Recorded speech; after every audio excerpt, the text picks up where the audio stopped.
हाँ जी, rapid revision की series में मैं आपके लिए लेके आ गया हूं पार्ट नंबर 2। पार्ट नंबर 1 मैंने डाला था मटेरियल कॉस्टिंग के लिए और पार्ट नंबर 2 आज अब लेकर आ गया हूं आपके लिए मार्जिनल कॉस्टिंग के लिए। आई होप ये वीडियोस आपके लिए हेल्पफुल हो रही है। वीडियो को लाइक और कमेंट और सब्सक्राइब जरूर कर लेना। मैं जल्दी से बिना किसी टाइम वेस्ट किए आता हूं मार्जिनल कॉस्टिंग पे। मार्जिनल कॉस्टिंग के रिवीजन से और नंबर ऑफ क्वेश्चन करने से ज्यादा आपको समझ में आना चाहिए कि मार्जिनल कॉस्टिंग में कहां फंसाते हैं हमें स्टडी मटेरियल में। तो फटाफट से मैं आपको पहले सारे फॉर्मूले बता देता हूं और कुछ फॉर्मूले ऐसे भी होंगे जो शायद आपने पढ़े और देखे नहीं होंगे लेकिन आपके एग्जाम में भी पहले पूछे जा चुके हैं और अगर आपके एग्जाम में आ गया तो आप अचानक से सरप्राइज हो जाएंगे। तो फटाफट से मैं आपको बता देता हूं। तो सबसे पहले तो कुछ बेसिक फॉर्मूले की बात करता हूं, ब्रेक इवन पॉइंट से यहां से शुरुआत करता हूं मैं। तो अगर आपको ब्रेक इवन पॉइंट क्वांटिटी में निकालना हो या ब्रेक इवन पॉइंट अमाउंट में निकालना हो, एक बात कान खोलकर सुन लेंगे। मैं एग्जाम से रिलेटेड इंपॉर्टेंट चीजें भी बताऊंगा जो आप एग्जाम में गलत करके आते हैं। पहली चीज, अगर क्वेश्चन ने बोला है ब्रेक इवन पॉइंट निकालना है तो आप ब्रेक इवन पॉइंट यूनिट्स और अमाउंट दोनों में निकाल के आएंगे।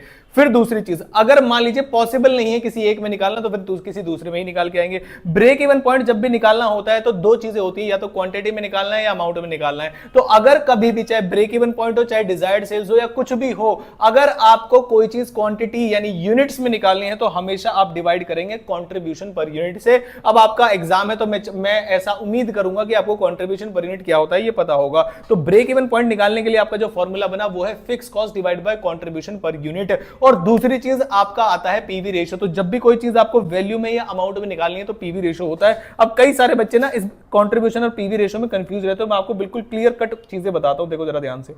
एग्जाम में 1% भी कंफ्यूज मत हो जाना। मान लीजिए किसी क्वेश्चन में दिया है कि सेलिंग प्राइस 100 रुपीज है माइनस वेरिएबल कॉस्ट जो है वो 60 रुपीज है, तो इस क्वेश्चन का जो कंट्रीब्यूशन आएगा वो आएगा 40। ध्यान से समझना बच्चों मेरी बात। कई सारे बच्चे कंफ्यूज रहते हैं इसमें पीवी रेशियो के चक्कर में, देखना जरा ध्यान से। तो इसका मतलब जब चीजें पर यूनिट में गिवन हो तो यह है कंट्रीब्यूशन पर यूनिट। अगर यही चीज मैं परसेंटेज में लिख दूं, परसेंटेज का मतलब यह है कि जो कंट्रीब्यूशन है वो सेलिंग प्राइस का कितने परसेंटेज है, तो फॉर्मूला बन जाता है इसका contribution divide by selling price into 100। तो यानी कि 40 डिवाइड बाय 100 इनटू 100 तो कितने परसेंट, 40%। लेकिन अगर आप इसे विजुअलाइज भी कर पाओ तो जरा ध्यान से देखना, ये ऑलरेडी 40% था ही। तो कई बच्चे कंफ्यूज हो जाते हैं कंट्रीब्यूशन पर यूनिट और पीवी रेशियो में। तो भाई पीवी रेशियो कोई नई चीज नहीं है, कंट्रीब्यूशन सेल का कितने परसेंट है। अगर मान लीजिए ये चीज टोटल में गिवन हो, टोटल का मतलब मान लीजिए सर उन्होंने कहा 1000 यूनिट्स लेवल पे गिवन है ये, तो 1000 की अगर यूनिट लेवल पे गिवन है तो ये 1000 इंटू 100 करूंगा तो ये हो जाएगा 1 लाख। 1000 इंटू 60 करूंगा तो ये हो जाएगा 60,000 और 1000 इंटू 40 करूंगा तो ये हो जाएगा 40,000। तो कभी कभी सेलिंग प्राइस की जगह सेल्स भी गिवन हो सकती है। तब भी उस केस में जब आप पीवी रेशियो निकालेंगे तो 40,000 divide by 1 lakh multiplied by 100 ही आएगा। तो मेरे बच्चे बिल्कुल भी कंफ्यूज मत होना कि पीवी रेशियो क्या चीज है। कंट्रीब्यूशन का सेलिंग प्राइस या सेल से क्या परसेंटेज रेशियो है उसी को आपको पीवी रेशियो बोलते हैं। नेक्स्ट आता है डिजायर्ड सेल्स। अब ऊपर वाले फॉर्मूले में जरा ध्यान से देखना, जब आप ब्रेक इवन पॉइंट निकालते हो तो लिखते हैं fix cost divide by contribution per unit या fix cost divide by PV ratio. Desired sales के फॉर्मूले को आपको रटना नहीं है, इसी फॉर्मूले का एक्सटेंशन कर देना है, बस और कुछ नहीं करना।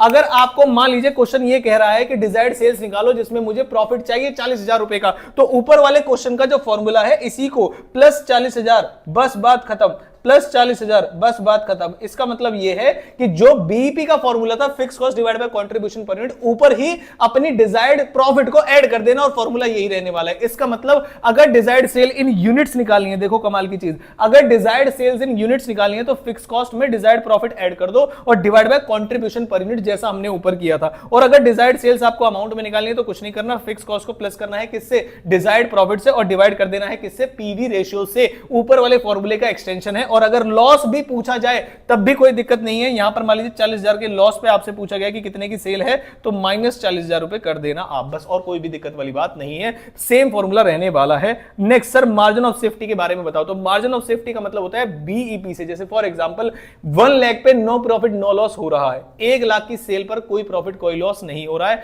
और मैं अभी जो सेल कर रहा हूं वो कर रहा हूं 1,25,000 रुपए की। तो सर एमओएस की सेल कितनी होगी, तो जितनी सेल्स बीईपी से ऊपर की जाती है उस सेल्स को एमओएस की सेल्स बोलते हैं। यानी 25,000 की जो सेल्स की जा रही है ब्रेक इवन लेवल से ऊपर, उसे मार्जिन ऑफ सेफ्टी की सेल्स बोलते हैं। क्या सर इसे निकालने का तरीका है, तो मैं शायद आपको ये फॉर्मूला नहीं पता होगा, वो मैं आपको समझा देता हूं कि मार्जिन ऑफ सेफ्टी ये एमओएस निकालने का 2 फॉर्मूले हैं हमारे पास। जैसे break even point fix cost के ऊपर बेस होकर निकलता है, ऐसे ही आपका मार्जिन ऑफ सेफ्टी प्रॉफिट के ऊपर बेस होकर निकलता है। फॉर्मूला फिर से वही रहने वाला है। अगर आपको मार्जिन ऑफ सेफ्टी यूनिट में चाहिए तो ऊपर लिखना प्रॉफिट अमाउंट में और नीचे लिखना कंट्रीब्यूशन पर पर यूनिट। नेक्स्ट एमओएस अगर आपको चाहिए तो फिर से आप प्रॉफिट निकालेंगे, डिवाइड बाय किससे कर देंगे, पीवी रेशियो से, क्योंकि यहां पर चीजें अमाउंट में चाहिए थी, यहां पर चीजें यूनिट में चाहिए थी, और ऊपर से यही चलता हुआ आ रहा है। और आपके जितने भी फॉर्मूले की कंफ्यूजन है यहां पर दूर हो जाएगी। जो चीजें यूनिट्स में पूछी है उसे डिवाइड करते हैं कंट्रीब्यूशन पर यूनिट से, और जो चीजें अमाउंट में या वैल्यू में पूछी है उसे पीवी रेशियो से डिवाइड करते हैं, और कोई भी दिक्कत वाली बात नहीं है, उतना तो आसान बात है। अब सर पीवी रेशियो कितने तरीके से निकल सकता है, ये भी एक कमाल की चीज है। तो ऊपर मैंने आपको बताया था 100 रुपए और 40 रुपए वाला, तो उसे बोलते हैं कंट्रीब्यूशन पर यूनिट यानी कि 40, सेलिंग प्राइस यानी कि 100 मल्टीप्लाइड बाय 100। नेक्स्ट यहां पर सेलिंग प्राइस की जगह सेल्स दिखाई दे रहा है, तो वही वाली चीज है कि यहां पर कंट्रीब्यूशन 40,000 था, सेल्स 1 लाख थी, मल्टीप्लाइड बाय 100, आंसर वही आएगा। और एक और चीज शायद आपको पता हो या ना पता, वैसे पता होगी, कई बार क्वेश्चन भी आया है, change in profit divide by change in sales into 100 अगर आप कर देते हैं, प्रॉफिट ऊपर जाएगा, सेल्स नीचे आएगा, छोटी अमाउंट ऊपर जाएगी, बड़ी अमाउंट नीचे आएगी, तभी परसेंटेज निकलेगा। ऐसे करके भी आप रट सकते हैं। तो change in profit divide by change in sale multiplied by 100 कर देंगे तो भी उससे प्रॉफिट आपका निकल जाता है। सर एक बार बताना जरा, समझ में नहीं आया तो मान लीजिए मैंने कहा 16-17 की इंफॉर्मेशन गिवन है और 17-18 की इंफॉर्मेशन गिवन है, ठीक है। क्वेश्चन में गिवन है हमारे पास प्रॉफिट भी था, हमारे पास सेल्स भी था, ऐसे करके क्वेश्चन होगा, शायद आपने पहले देखा होगा। क्वेश्चन ने कहा कि पहले हमारी जो सेल थी वो 1 लाख थी, अब हमारी सेल 2.5 लाख हो चुकी है। मैंने कहा अच्छा, प्रॉफिट कह रहा है कि पहले हमारा जो प्रॉफिट था वो 80,000 रुपए था, मान लीजिए 30,000 रुपए था, और अब 80,000 हो चुका है। कितनी बढ़ाई है मैंने, 1.5 लाख, ठीक, अब 80,000 हो चुका है। बताओ जरा पीवी रेशियो कैसे निकलेगा। तो भाई आप बोलोगे PV ratio is equal to change in profit. बताओ चेंज इन प्रॉफिट कितने का है, 50,000 का। चेंज इन सेल्स कितने की है, जल्दी जल्दी बताओ सर। चेंज इन सेल्स जो है वो 1.5 लाख रुपए की है, और मल्टीप्लाइड बाय 100 कर दो तो 33.33% जो भी इसका आएगा वो आपका पीवी रेशियो होगा। आई होप ये सिंपल सी बात आपको समझ में आ गई होगी। Next sir variable cost per unit, खतरनाक बात जो आपको नहीं पता, वेरिएबल कॉस्ट पर यूनिट क्या क्वेश्चन में अगर नहीं मिल रहा हो और फंस जाए क्वेश्चन, तो क्या कोई तरीका है निकालने का? Answer is yes, change in cost divide by change in unit से। सर समझ में नहीं आया, दोबारा बताओ। मान लीजिए क्वेश्चन ने ये कहा कि 1000 यूनिट्स पर, ध्यान से समझना, 1000 यूनिट्स पर खर्चा कुछ और है, और मैंने कहा 1500 यूनिट्स पर खर्चा कुछ और है। मैंने कहा किस खर्चे की बात कर रहे हो? कह रहे अभी बताते हैं। कह रहे 1000 यूनिट पे जो हमारी टोटल कॉस्ट है, ध्यान से समझना, 1000 यूनिट्स पे जो हमारी टोटल कॉस्ट है, मैं जल्दी से बता देता हूं आपको, वो है लेट से मैंने कहा 7,000 रुपए, ठीक है। और 1500 यूनिट्स पे जो हमारी टोटल कॉस्ट है वो है 8,000 रुपए। बस इतना दिया है क्वेश्चन ने, कोई वेरिएबल कॉस्ट कोई फिक्स कॉस्ट नहीं गिवन है। अब क्वेश्चन हमारा फंस गया, भाई कैसे सॉल्व करें? अगर वेरिएबल कॉस्ट निकल जाए तो पीवी रेशियो पूरी इनकम स्टेटमेंट को भर देंगे, समझ में नहीं आ रहा है सर, अब दिक्कत हो गई। तो यहां पर मैंने क्या बताया आपको, अगर आपको वेरिएबल कॉस्ट पर यूनिट निकालनी है बच्चे, फॉर्मूला आपको जरूर पता होना चाहिए था। तो आप लिखेंगे चेंज इन कॉस्ट कितनी है, तो सर चेंज इन कॉस्ट कितनी है, 7,000 से 8,000 होगी, कोई प्लस माइनस नहीं, सिर्फ चेंज लिखना है आपको, और डिवाइड कर देना है नंबर ऑफ यूनिट्स में कितना चेंज आया, यानी कि लेवल पर कितना चेंज आया। तो 500 यूनिट्स का चेंज आया, 500 यूनिट्स के चेंज से डिवाइड कर देंगे तो अब आपको समझ में आ जाएगा। तो जो इसमें वेरिएबल कॉस्ट थी वो ₹2 पर यूनिट थी। अब जब आप इस खर्चे को, ध्यान से समझना, अब जब आप इस खर्चे को थोड़ा सा एक्सपेंड करने की कोशिश करेंगे तो आपको समझ में आएगा कि वेरिएबल कॉस्ट तो हर लेवल पे सेम होता है। तो 1000 के लेवल पे अगर 7,000 का खर्चा है और जिसमें वेरिएबल कॉस्ट ₹2 के हिसाब से निकाली गई है, तो वेरिएबल कॉस्ट 1000 इंटू 2 कर दूंगा तो 2000 आ जाएगा, और इसी का जो बैलेंसिंग फिगर होगा वो फिक्स कॉस्ट हो जाएगी। ऐसे ही मैं यहां पर करूंगा, वेरिएबल कॉस्ट पर यूनिट में हमेशा सेम रहती है, तो 1500 इंटू 2 कर दूंगा तो ये आ जाएगा 3000, ये रहा मेरा वेरिएबल कॉस्ट, और जो बैलेंसिंग फिगर है 5000 वो आपकी फिक्स कॉस्ट हो जाएगी। बात को दोबारा से देख लेना, ये वाले पॉइंट में आपको एग्जाम में फंसा जा सकता है। अच्छा लगे तो वीडियो में लाइक करके कमेंट जरूर करना और सब्सक्राइब जरूर करना। कई बार क्वेश्चन में कैश ब्रेक इवन पॉइंट भी पूछा जा सकता है आपसे, तो ब्रेक इवन पॉइंट कैसे निकाला जाता है? सर ब्रेक इवन पॉइंट तो ऊपर फिक्स कॉस्ट से निकाला जाता है, तो भाई इसमें भी ऊपर फिक्स कॉस्ट ही रखेंगे, लेकिन इसमें अगर कोई नॉन कैश फिक्स कॉस्ट लगी हुई है, जैसे फॉर एग्जाम्पल डेप्रिसिएशन लगा हुआ है, तो आप नॉन कैश फिक्स कॉस्ट हटा देंगे, नॉन कैश फिक्स कॉस्ट हटा देंगे, और डिवाइड उसी तरीके से करना है। अगर वैल्यू में पूछा है तो पीवी रेशियो से, और अगर यूनिट्स में पूछा है तो कंट्रीब्यूशन पर यूनिट से। तो दिखने में बहुत सारे फॉर्मूले हैं, लेकिन अगर समझ के करोगे तो बहुत आसान लगेगा। नेक्स्ट आता है क्या कोई इंडिफरेंस पॉइंट भी होता है? इंडिफरेंस पॉइंट वर्ड का मतलब यहां पर ये होता है कि कितने भी लेवल की यूनिट्स कर लो, आपको क्या नाम है, सेम ही तरीके का प्रॉफिट आएगा। तो सर उसे कैसे निकालते हैं? तो total cost divide bye difference in variable cost per unit. तो अगर आपसे क्वेश्चन में इंडिफरेंस पॉइंट पूछा है, इंडिफरेंस पॉइंट मतलब बराबर रहने वाला है, तो उस क्वेश्चन को आप कैसे सॉल्व करेंगे? तो टोटल कॉस्ट का difference divide by difference in variable cost per unit, बस उसी से आपका आंसर निकल जाएगा। कई बार क्वेश्चन में आपसे शट डाउन पॉइंट, ये पॉइंट बहुत रेयरली पूछे जाते हैं जो मैंने यहां पर लिखे हैं, लेकिन हमारे लिए एक एक जो क्वेश्चन है, एक एक नंबर जो है बहुत कीमती है, एमसीक्यू में पूछ लिया जाए तब भी हमें आना चाहिए। तो यहां पर हम क्या लिखेंगे, क्वेश्चन में लिखा होगा अवॉइडेबल फिक्स कॉस्ट क्या है और रीओपनिंग कॉस्ट क्या है, ये क्वेश्चन में लिखा होगा और डिवाइड कर देना कंट्रीब्यूशन पर यूनिट से, तो आपका शटडाउन पॉइंट आ जाएगा। आई होप ये वीडियो आपके लिए हेल्पफुल रही होगी। मटेरियल वाली आपने देखी होगी, जो भी पीडीएफ में इस्तेमाल कर रहा हूं वो आपको टेलीग्राम पर मिल जाएंगे। टेलीग्राम का जो लिंक है वो नीचे डिस्क्रिप्शन में दिया हुआ है। सीरीज अच्छी लगे तो सीरीज में लाइक करना और कमेंट जरूर करना कि आपको ये अच्छी लग रही, ताकि मुझे थोड़ी सी मोटिवेशन और मिले और रिमेनिंग चैप्टर में मैं जल्दी से जल्द अपलोड कर सकूं। मिलता हूं किसी इंपॉर्टेंट वीडियो के साथ। कॉस्टिंग में बिना एग्जामिशन के भाई पास नहीं होगा ग्रुप, तो इसलिए मैं आपके साथ एक्स्ट्रा एफर्ट कर रहा हूं। आई होप आप भी मेरे साथ एक्स्ट्रा एफर्ट्स करेंगे। Thank you so much.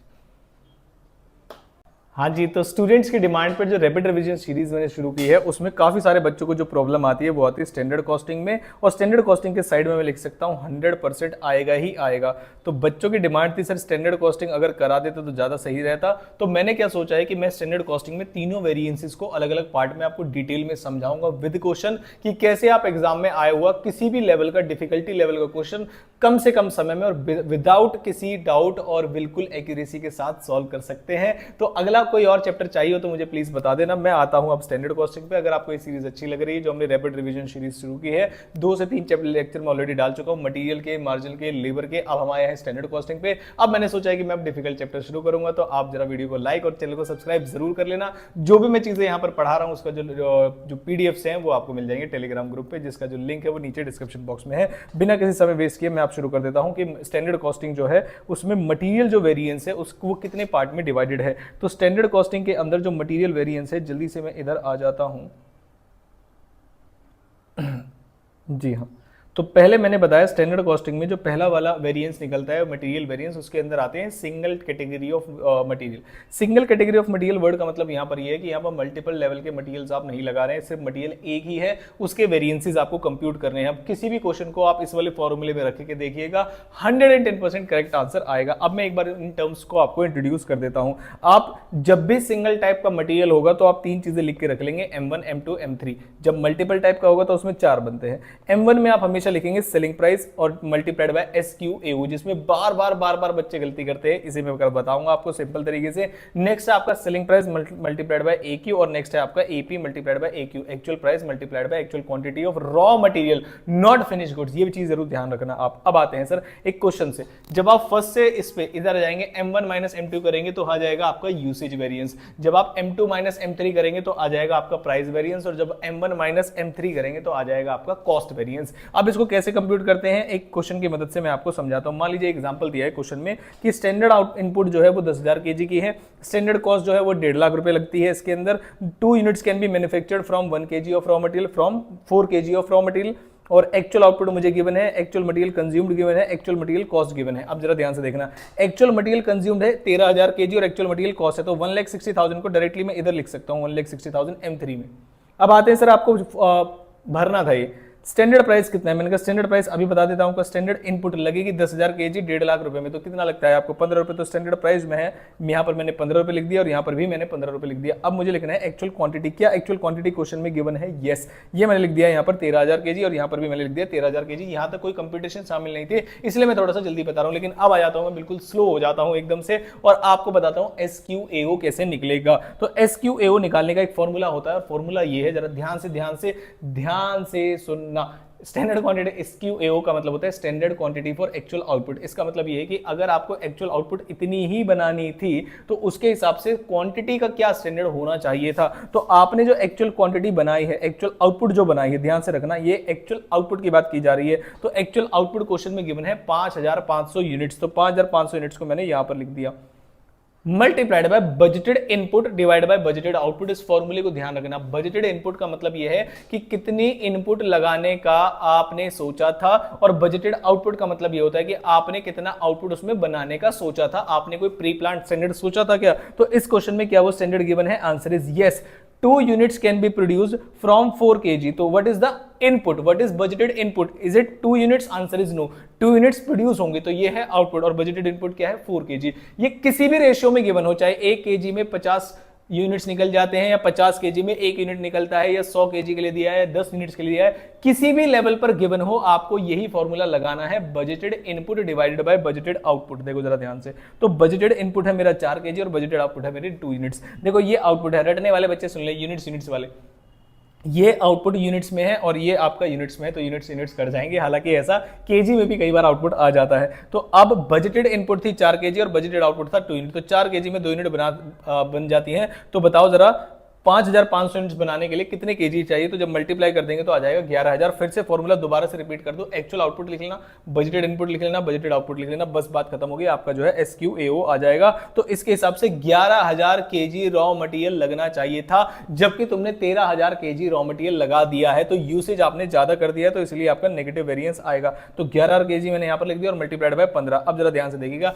ये है यूसेज वेरिएंस। 30000 की जो अमाउंट है वो हमारी एडवर्स में आ रही है, क्योंकि हमने सोचा ये था और हो ये गया। क्या मेरी बात समझ में आती है? उसके प्राइस वेरिएंस में आ जाते हैं। प्राइस वेरिएंस वर्ड का मतलब होता है आपने जो M2 और M3 में से माइनस किया है, देखो इधर एक्चुअल क्वांटिटी है, इधर एक्चुअल क्वांटिटी है, तो डिफरेंस जो है वो सिर्फ प्राइस का ही है। स्टैंडर्ड प्राइस और एक्चुअल प्राइस सोचा था 15 रुपए, है 12.3। अब आप बोलोगे सर 12.3 कहां से आया? जो एक्चुअल मटेरियल कॉस्ट थी हमारी 1,60,000 रुपए, उसमें से डिवाइड कर दिया हमने 13,000, जितने हमारा मटेरियल लगा है, तो इससे हमने निकाल लिया आपका एक्चुअल प्राइस। तो ये जो डिफरेंस है कॉस्ट का, सोचा था 15 रुपए का मिलेगा, लेकिन मिल गया 12.3 रुपए का। तो ये जो वेरिएंस आने वाला है, ये आने वाला है आपका फेवरेबल। तो यहां पर मैंने लिखा डायरेक्ट मटेरियल प्राइस वेरिएंस 35,000 रुपए का फेवरेबल है। फिर इन दोनों को या तो प्लस कर दो तो पता चल जाएगा आपके पास 5000 का फेवरेबल है, या फिर फर्स्ट से लेकर लास्ट माइनस कर दो तो आपको समझ में आ जाएगा कि ये जो 5000 रुपए का फेवरेबल मतलब डिफरेंस अमाउंट यहां पर आ जाएगी। यहां से उधर माइनस करके जाने पर अगर आपको लगता है यहां वाली अमाउंट जो है बड़ी है और आगे वाली अमाउंट छोटी है, तो इसका मतलब नॉर्मल कैलकुलेशन में फेवरेबल आंसर आएंगे। लेकिन अगर वो बड़ी अमाउंट की तरफ आप जा रहे हैं, नेगेटिव में आंसर आया, इसका मतलब एडवर्स आएगा। तो 165 है और 160 है, तो पॉजिटिव में आएगा, तो इसका मतलब फेवरेबल वेरिएंस है। बस अभी के लिए कंप्यूटेशन के लिए मैं इतना ही समझा रहा हूं आपको। नेक्स्ट आता है आपके पास एक मल्टीपल मटेरियल वाला क्वेश्चन। देखो जरा ध्यान से, आई होप आपको सिंगल मटेरियल वाला क्वेश्चन अच्छे से समझ में आ गया है। कोई भी डाउट नीचे कमेंट बॉक्स में आप मुझे बता सकते हैं। नेक्स्ट आते हैं मल्टीपल मटेरियल पे। मल्टीपल मटेरियल का क्या मतलब है सर? मल्टीपल मटेरियल का वर्ड का मतलब होता है जब एक ही क्वेश्चन के अंदर दो कैटेगरी ऑफ रॉ मटेरियल आप लगा रहे हो, तो क्वेश्चन कैसे सॉल्व होगा। तो मैंने कहा जैसे M1 बनता हुआ आ रहा था वैसे ही बनेगा, M3 और M4 नाम चेंज हो जाएंगे, M2 नया इंट्रोड्यूस हो जाएगा। तो selling price, standard price, standard price, standard price, 3 जगह पहले स्टैंडर्ड प्राइस लिख दो। फिर SQAO जैसे पहले लिखा जाता था वैसे ही लिखा जाएगा। उसके बाद आप लिखाएंगे RSQ। RSQ का मतलब होता है रिवाइज स्टैंडर्ड क्वांटिटी, कि जो आपने रॉ मटेरियल A और B या X और Y का लगाया, क्या उसके स्टैंडर्ड में भी गड़बड़ कर दी है या सिर्फ क्वांटिटी में ही गड़बड़ करी है, उसके लिए बनाया जाता है RSQ। और उसके बाद सिंपल चीजें जैसे मैंने पहले लिखी थी SP इंटू AQ और AP इंटू AQ, ये अपनी जगह बने रहेंगे। थोड़ा सा वेरिएंस बता दूं कैसे निकालेंगे। जब आप फर्स्ट से लेकर सेकंड में जाएंगे तो यील्ड वेरिएंस निकलेगा, सेकंड से लेकर थर्ड वेरिएंस में जाएंगे तो मिक्स वेरिएंस निकलेगा, यहां पर निकलेगा प्राइस वेरिएंस, और फर्स्ट से लेकर थर्ड में जाएंगे तो यूसेज वेरिएंस, और फर्स्ट से लेकर लास्ट में जाएंगे तो ये निकलेगा आपका direct material cost variance, total cost variance यहां पर निकल के आ जाएगा। अगर क्वेश्चन की मदद से समझाऊं तो मैं आपको समझाता हूं। क्वेश्चन हमारे बुक का है, यहां से हम देख रहे हैं। ये वाला क्वेश्चन स्टडी मटेरियल में भी पहले पूछा जाता था। कह रहे 10 यूनिट को बनाने के लिए स्टैंडर्ड रिक्वायरमेंट क्या है? 10 यूनिट को बनाने के लिए मटेरियल ए लगता है 8 केजी और मटेरियल बी लगता है 4 केजी, जिनके स्टैंडर्ड प्राइसेस जो हैं वो 6 रुपए और 4 रुपए हैं। दिसंबर में 1000 यूनिट्स बनाई गई, तो ध्यान से समझना, मुझे 10 यूनिट का स्टैंडर्ड गिवन है और एक्चुअल आउटपुट बनी है 1000 यूनिट्स, तो इसका मतलब मुझे बाकी सारी क्वांटिटीज भी उस पर लानी है। कुछ नहीं, फॉर्मूले में रखना है, आंसर बड़े प्यार से आएगा। एक्चुअल कंपोजिशन कुछ इस तरीके से हुई, क्वांटिटी यूज हुई 750 और 500 और रेट लग गया 5 और 7। तो मैं आपको क्या बता दूं कि इस क्वेश्चन को फुल फ्लेज तरीके से कैसे सॉल्व करना है। तो ये रहा क्वेश्चन आपका, ये रहा, ये हमारी बुक का मेन का 8th क्वेश्चन है ना। अब आते हैं सर क्वेश्चन सॉल्व कैसे करोगे। मैंने कहा पहले तो दो मटेरियल रख लो ए और बी। अभी मैं ए की बातें करता हूं, तो ए की बातें पहले करते हैं। तो ए में जो जो इन्फॉर्मेशन गिवन है आपको, आप बस उससे उठा लीजिए। तो ए में क्या क्या इन्फॉर्मेशन गिवन है? क्या मुझे ए के अंदर स्टैंडर्ड प्राइस की इन्फॉर्मेशन गिवन है 666? हाँ, तो मैं सबसे पहले स्टैंडर्ड प्राइस जहां जहां है, standard price standard price standard price, मैं यहाँ पर 666 लिख लेता हूं। उसके बाद क्वेश्चन ने बोला एक्चुअल क्वांटिटी और एक्चुअल क्वांटिटी M3 और M4 को भी आप भर सकते हो, क्योंकि क्वेश्चन में आपके पास एक्चुअल क्वांटिटी है और actual quantity of raw material है 750। तो मैं यहाँ पर लिख दूंगा 750 और 500 केजी, 750 और 500 केजी। अब बस मेरे पास दो ही वर्किंग नोट बनाने के लिए रह गए हैं, और वो है आपका SQAO और RSQ। अगर मैं आपको ये बात समझाने में कामयाब रहा तो आपका क्वेश्चन कैसे भी गलत नहीं होगा। सबसे पहले आता हूं सर, SQAO निकालूंगा मटेरियल नंबर ए के लिए। याद करो मैंने फॉर्मूला क्या बोला था? फॉर्मूला बोला था कि मटेरियल नंबर ए हो या मटेरियल नंबर बी हो या कुछ भी हो, आपको सबसे पहले लिखना है एक्चुअल आउटपुट। तो क्या आप क्वेश्चन में एक्चुअल आउटपुट बता सकते हैं? Answer is yes. आप बोलोगे सर ए के लिए निकालो या बी के लिए निकालो, आउटपुट तो वही रहने वाली है। तो 1000 यूनिट्स आपने बना ली है। अब आते हैं sir budgeted input multiplied by budgeted output. अब आप खुद सोचो, ये जो स्टैंडर्ड मुझे गिवन है कि 8 केजी लगाते हैं और 10 यूनिट क्या हमारे क्या नाम है प्रोड्यूस हो जाते हैं, उसमें 10 यूनिट को बनाने के लिए 8 केजी लगते हैं, तो आपको क्या लगता है कि ये मेरा इनपुट है और ये आउटपुट है, या ये मेरा इनपुट है और ये आउटपुट है? क्या लगता है आपको? तो क्वेश्चन के अंदर लिखा गया है कि मटेरियल 10 यूनिट ऑफ बनाने के लिए, 10 यूनिट ऑफ आउटपुट बनाने के लिए जो मटेरियल ए का लगेगा वो 8 केजी लगेगा। तो वही मैं फॉर्मूले में आगे जाके लेकर जाऊंगा कि 1000 यूनिट्स मेरा एक्चुअल आउटपुट है, 8 केजी लगेगा ए का, तब जाके 10 यूनिट बनेंगे। Same goes for B, 1000 units बनेंगे मेरे, टोटल आउटपुट तो कोई चेंज नहीं होने वाला, लेकिन मेरा जो बी के लिए दिया है वो है 4 केजी बी के लगते हैं तो 10 यूनिट्स प्रोड्यूस होती हैं। तो यहां पर 4 केजी डिवाइड बाय 10, उसके हिसाब से मेरा SQAO आ गया। SQAO को मैंने अपनी जगह पर रख दिया 800 केजी और बी की जगह पर रख दिया 400 केजी। अब आते हैं सर, आप एक और प्रॉब्लम को एड्रेस कीजिए और वो है RSQ। RSQ कैसे निकलेगा? RSQ अगर मैं निकालूं तो SP, SP, AQ सब कुछ मैं भर के बैठा हूं, इन सबको प्लस करूंगा और बस वेरिएंसेस निकाल दूंगा। तो अगर मैं आपको समझाने में कामयाब हो गया RSQ, तो आपके मटेरियल वेरिएंस वाला पार्ट आप बहुत अच्छे से कर पाएंगे। थोड़ा जल्दी जल्दी मुझे बताना पड़ रहा है क्योंकि आपके एग्जाम है। देखिए RSQ को थोड़ा सा समझाता हूं मैं आपको। ये देखो, actual quantity of raw material जितनी लगी है आप उसे टोटल कर लीजिए। तो टोटल करोगे तो कितना आ जाएगा? 1250। ये थोड़ा सा ध्यान से देखना, ये रेशियो क्या है? ये रेशियो है 2:1। क्या आपको लगता है ये रेशियो 2:1 होगा? जैसे 8 और 4 के रेशियो में लगे हुए हैं, तो क्या ये 8 और 4 के रेशियो में बटे हुए? Answer is no. तो हम उनसे कह रहे हैं रिवाइज स्टैंडर्ड क्वांटिटी में हम क्या कह रहे हैं कि आपने 1250 केजी लगा दी, ज्यादा लगाई कम लगाई वो छोड़िए, आपने रेशियो क्यों गलत किया?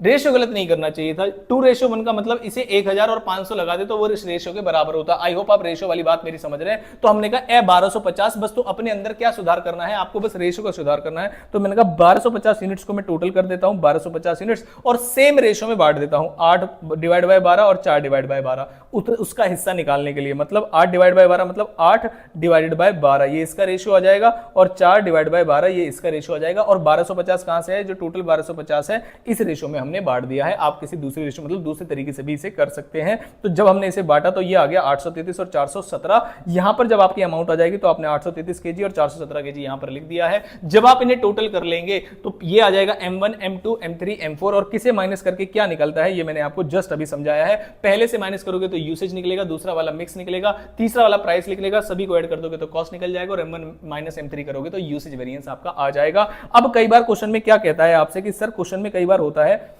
बजटेड इनपुट बजटेड आउटपुट की इंफॉर्मेशन नहीं गिवन होती, तो वो मैं आपको समझाता हूं, सारे बच्चे ध्यान से देखेंगे। कई बार क्वेश्चन में क्या होता है, इनपुट का लॉस गिवन होता है।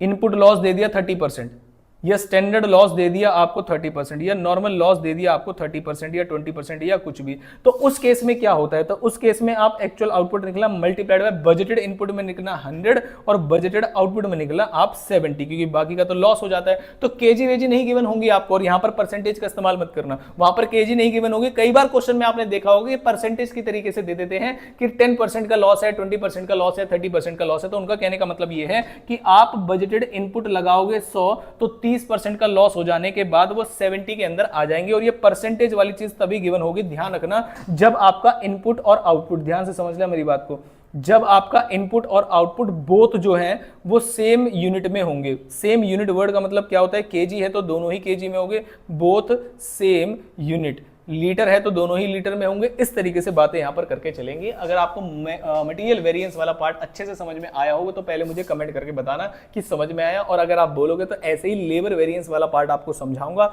जिसके अंदर सिंगल ग्रेड मटेरियल भी, सिंगल ग्रेड लेबर भी होता है, मल्टीपल ग्रेड लेबर भी होते हैं, और आइडल टाइम वेरिएंस भी होता है। इसी तरीके से बड़े सिंपल, शॉर्ट और क्विक तरीके से आपको समझाने की कोशिश करूंगा एक एक एग्जाम्पल को लेकर। अच्छा लगे तो पहले मुझे कमेंट बॉक्स में जरूर बताना कि ये जो सीरीज मैंने शुरू की है आप तक पहुंच रही है और आपको समझ में भी आ रही है। मिलता हूं आपसे किसी इंपॉर्टेंट वीडियो के साथ। Thank you so much. तो भाई जो हमने कॉस्टिंग की रिवीजन, रैपिड रिवीजन सीरीज शुरू की है जो आपके एग्जाम के लिए, जो आपके लिए हेल्पफुल होने वाली है, इसमें हमने अगला जो चैप्टर सिलेक्ट किया है वो है आपका एम्प्लॉय कॉस्ट, जिसे लेबर कॉस्ट के नाम से भी जानते हैं। 2 रैपिड रिवीजन सीरीज ऑलरेडी डल चुकी है, एक मटेरियल कॉस्टिंग की, एक मार्जिनल कॉस्टिंग की। आई होप आपने देख ली है, आज ही के दिन डली है, फटाफट से जाके चेक कर लीजिएगा। स्टार्ट करता हूं एम्प्लॉय कॉस्ट वाले से। हम क्या करा रहे हैं इस रैपिड रिवीजन में, एक चैप्टर के अंदर जितने भी प्रोविजन पॉसिबल है उन सबको लॉजिक के साथ डिस्कस करके और आपको फॉर्मूले समझा के कर रहे हैं, ताकि उसके बाद आप जाके क्वेश्चन प्रैक्टिस कर सकें। तो जो टॉपिक है उसका नाम है नाम है एम्प्लॉय कॉस्ट और लेबर कॉस्ट। इसमें कितने तरीके के क्वेश्चन आते हैं, तो एम्प्लॉय कॉस्ट सामने आते ही सभी बच्चों को लगता है कि हॉल से और रोवन का ही क्वेश्चन आएगा, इसके अलावा कोई क्वेश्चन आ ही नहीं सकता, लेकिन ऐसा नहीं है। हॉल से रोवन का भी क्वेश्चन आ सकता है। दूसरा आपके लेबर टर्नओवर रेशियोज होते हैं जिसमें रिप्लेसमेंट मेथड, फ्लक्स मेथड, वो भी आ सकता है। और एक इंपॉर्टेंट क्वेश्चन और है जिसमें एम्प्लॉय की अर्निंग या लेबर कॉस्ट निकालने के लिए पूछा जाता है, जिसकी इलस्ट्रेशंस भी गिवन है, लेकिन बच्चे उस पर ध्यान नहीं देके जाते। तो मैं तीनों ही चीजें आपको वन बाय वन समझाता हूं। सबसे पहले अगर क्वेश्चन ने पूछा है बताओ जरा फटाफट से लेबर कॉस्ट क्या है, तो लेबर कॉस्ट का मतलब यह होता है कि जब आपकी ऑर्गेनाइजेशन से, मतलब एम्प्लॉयर से एम्प्लॉय के पास जो भी जा रहा है उसे लेबर कॉस्ट बोलते हैं। जरा ध्यान से सुनना। और एम्प्लॉय की अर्निंग जब पूछेंगे तो दोनों अलग बातें हैं। अब आप बोलोगे सर जो एम्प्लॉयर के पास से जा रहा है वही एम्प्लॉय के पास जा रहा है, लेकिन ऐसा नहीं है। लेबर कॉस्ट का मतलब यह होता है कि चाहे एम्प्लॉयर के पास से परक्विजिट्स क्यों ना जा रहे हो। अब परक्विजिट्स आपने सुना होगा, परक्विजिट्स का मतलब होता है आपका बेनिफिट्स इन काइंड, लेकिन क्या वो एम्प्लॉय की अर्निंग है, क्या वो जेब में जाएंगे? Answer is no. तो जब हम अर्निंग निकालेंगे तो परक्विजिट्स को नहीं लेते हैं, लेकिन जब लेबर कॉस्ट निकालेंगे टू द ऑर्गेनाइजेशन तब परक्विजिट्स को लेते हैं। ऐसे ही एम्प्लॉयर कॉन्ट्रीब्यूशन वाला पार्ट होता है। तो जल्दी से बता देता हूं। तो अगर आपसे क्वेश्चन में पूछा है कि लेबर कॉस्ट बताइए तो कौन कौन से खर्चे ऐसे हैं जो आपको शामिल करने हैं, तो सबसे पहले लिखना है आपको बेसिक सैलरी, फिर उसके बाद डीएनएस अलाउंस, कमीशन, बोनस, ये उधर भी आएगा इधर भी आएगा।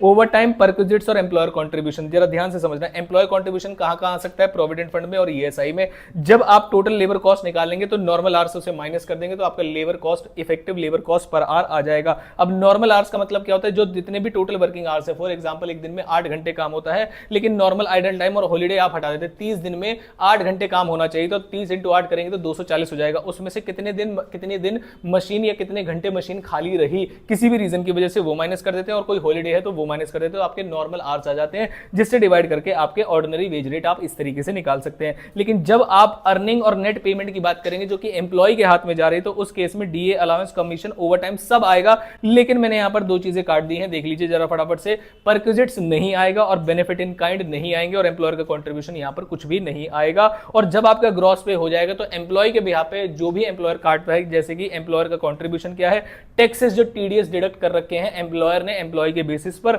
और कोई लोन के और ईएमआई की रीपेमेंट है। तो इस फॉर्मेट को जरूर देख के जाइएगा। एक दो इलस्ट्रेशन आपको इसके स्टडी मटेरियल में मिल जाएंगे, उसे जरूर देख के जाइएगा। 5 नंबर फ्री फंड के आ जाते हैं ऐसे।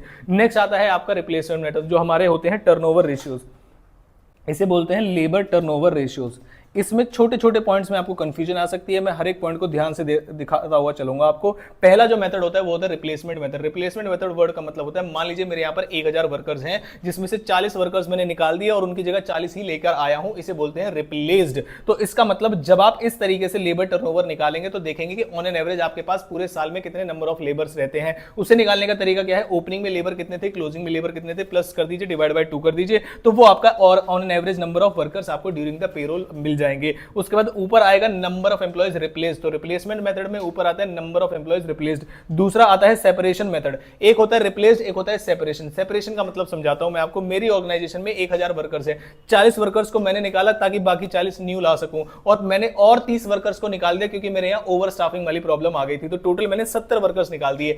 कुछ वर्कर्स खुद ही छोड़ के चले गए, कुछ मैंने निकाल दिए, कुछ रिप्लेस हो गए। तो जितने भी वर्कर्स आपकी ऑर्गेनाइजेशन से गए हैं, सेपरेट हुए हैं, चाहे अपनी मर्जी से या आपने निकाले हैं, उसे बोलते हैं सेपरेशन। तो ऊपर लिखेंगे नंबर ऑफ एम्प्लॉयज सेपरेटेड, चाहे निकाले गए हो, रिट्रेंच्ड हो या खुद छोड़कर गए हो, divide by average number of workers, वो दोनों में ही सेम रहेगा। नेक्स्ट आता है फ्लक्स मेथड, जिसमें काफी सारे बच्चों को कंफ्यूजन होती है, क्योंकि फ्लक्स मेथड को 2 तरीके से सॉल्व किया जा सकता है और दोनों तरीके से आंसर अलग आता है। मेरा आपको सजेशन है कि अगर एग्जाम में आप दोनों करके आएंगे। पहला मेथड ये कहता है कि ऊपर के दोनों मेथड्स को प्लस कर दीजिए, मतलब सेपरेशन को और रिप्लेस को। Number of employees separated plus number of employee replace, दोनों को आप प्लस कर दीजिए, divide by average number of employees कर दीजिए।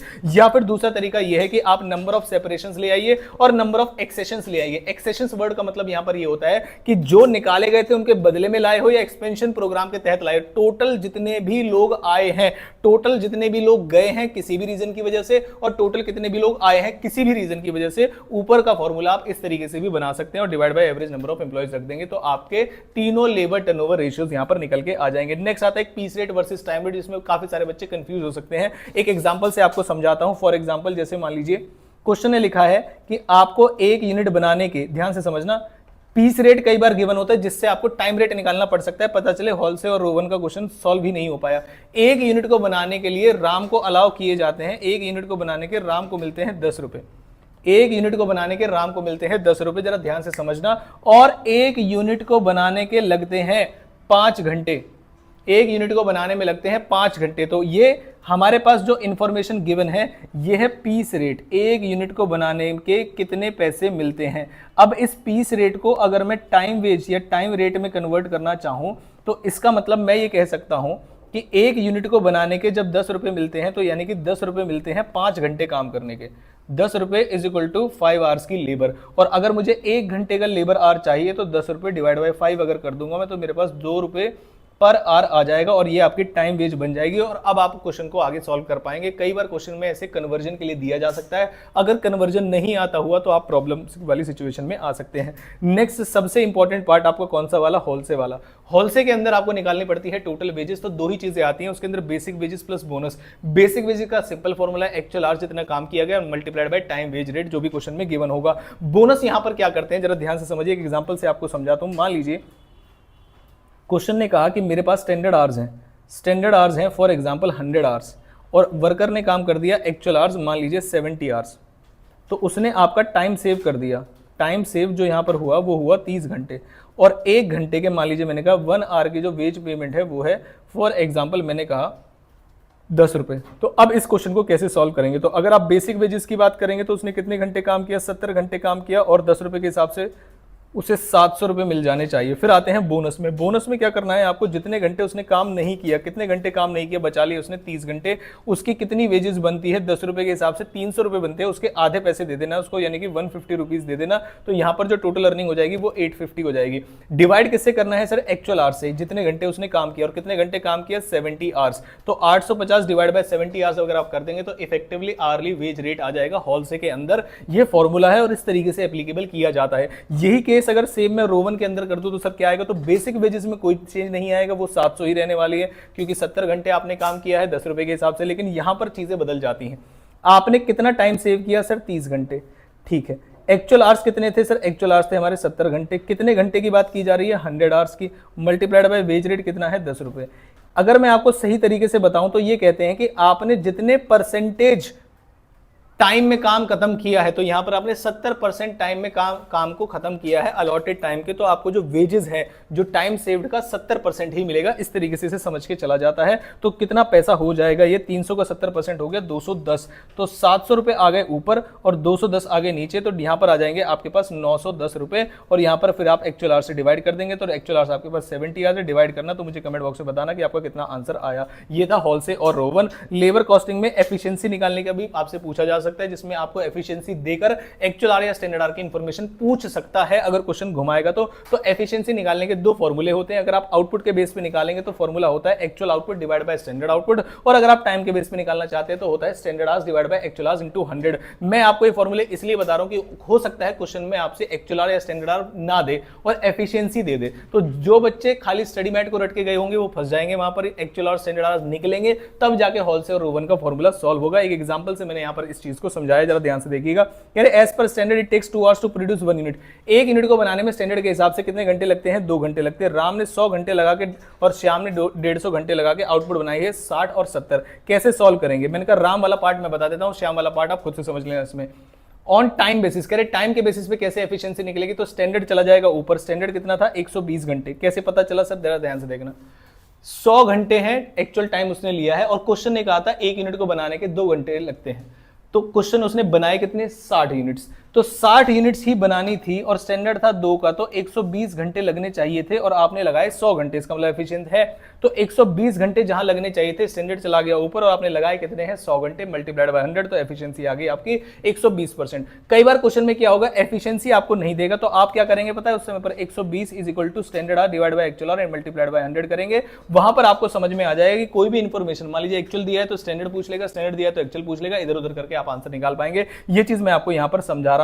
आउटपुट के बेसिस पर अगर आप निकालना चाहते हैं तो कैसे पता चलेगा सर, अब आ जाइए आउटपुट के बेसिस पर, राम वाला ही बता देता हूं। आपने 60 यूनिट्स बनाई है, जबकि 2 घंटे लगाकर 1 यूनिट बनती है, तो 100 घंटे लगाकर 50 यूनिट्स बननी चाहिए थी स्टैंडर्ड के हिसाब से, लेकिन आपने 60 बना दी। लेकिन यहां पर जो एक्चुअल वाली इंफॉर्मेशन है वो ऊपर चली जाती है, तो आपने 60 यूनिट्स बनाई है जबकि बताने की 50 मल्टीप्लाइड बाय 100, तो यहां पर भी एफिशिएंसी 120% आएगा। और दोनों ही तरीके से आपकी एफिशिएंसी सेम आएगी, चाहे आप आउटपुट के बेस पे निकाल लो, चाहे आप आवर्स के बेसिस पे निकाल लो। आई होप यहां पर समझ में आया। टर्नओवर रेशियोज में आपको ऑलरेडी बता चुका हूं। ये था हमारी साइड से आपका लेबर यानी एम्प्लॉय कॉस्ट का रिवीजन, जिसमें सारी चीजें जो कि एग्जाम में डिफिकल्ट तरीके से पूछी जा सकती है, वो मैंने आपको समझाई है। अगला चैप्टर आपको कौन सा चाहिए वो आप बता सकते हैं मुझे, किसी भी कोई भी चैप्टर जहां आपको प्रॉब्लम आ रही हो, बड़े से बड़ा छोटा से छोटा, उसे कमेंट कर दीजिए, अगला वाला वही चैप्टर आ जाएगा। इस पीडीएफ की जो लिंक है वो नीचे आपको डिस्क्रिप्शन बॉक्स में टेलीग्राम ग्रुप का लिंक होगा, वहां पर मिल जाएंगे। मिलता हूं आपसे किसी इंपॉर्टेंट वीडियो के साथ।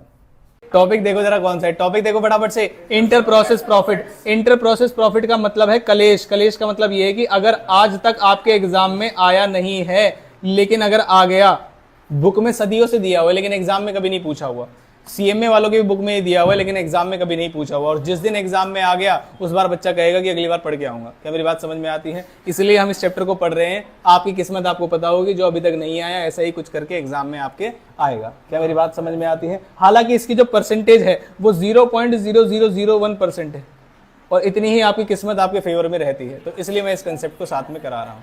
क्या मेरी बात समझ? इलस्ट्रेशन नंबर 25 लिख लीजिए। सीएमए की बुक का इलस्ट्रेशन नंबर 25 है और सीए की बुक का इलस्ट्रेशन नंबर 6 है। मैं पहले सीए की बुक से इसलिए करा रहा हूं क्योंकि पहले यहाँ पर 2 प्रोसेस के साथ फिनिश स्टॉक है, जो सीएमए वाला है उसमें 3 प्रोसेस के साथ फिनिश स्टॉक है। तो पहले आप 2 वाला समझ लेंगे तो 3 वाला कर पाएंगे। ठीक है, बेसिक से एडवांस लेवल पर चलेंगे।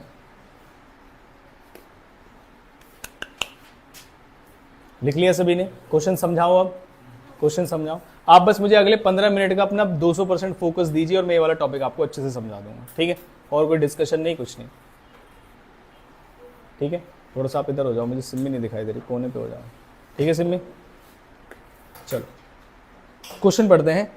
साथ साथ में मुझसे ये पूछना, इसमें नई बात क्या है? देखो, ए लिमिटेड प्रोड्यूसेस प्रोडक्ट, नाम क्या है इसका?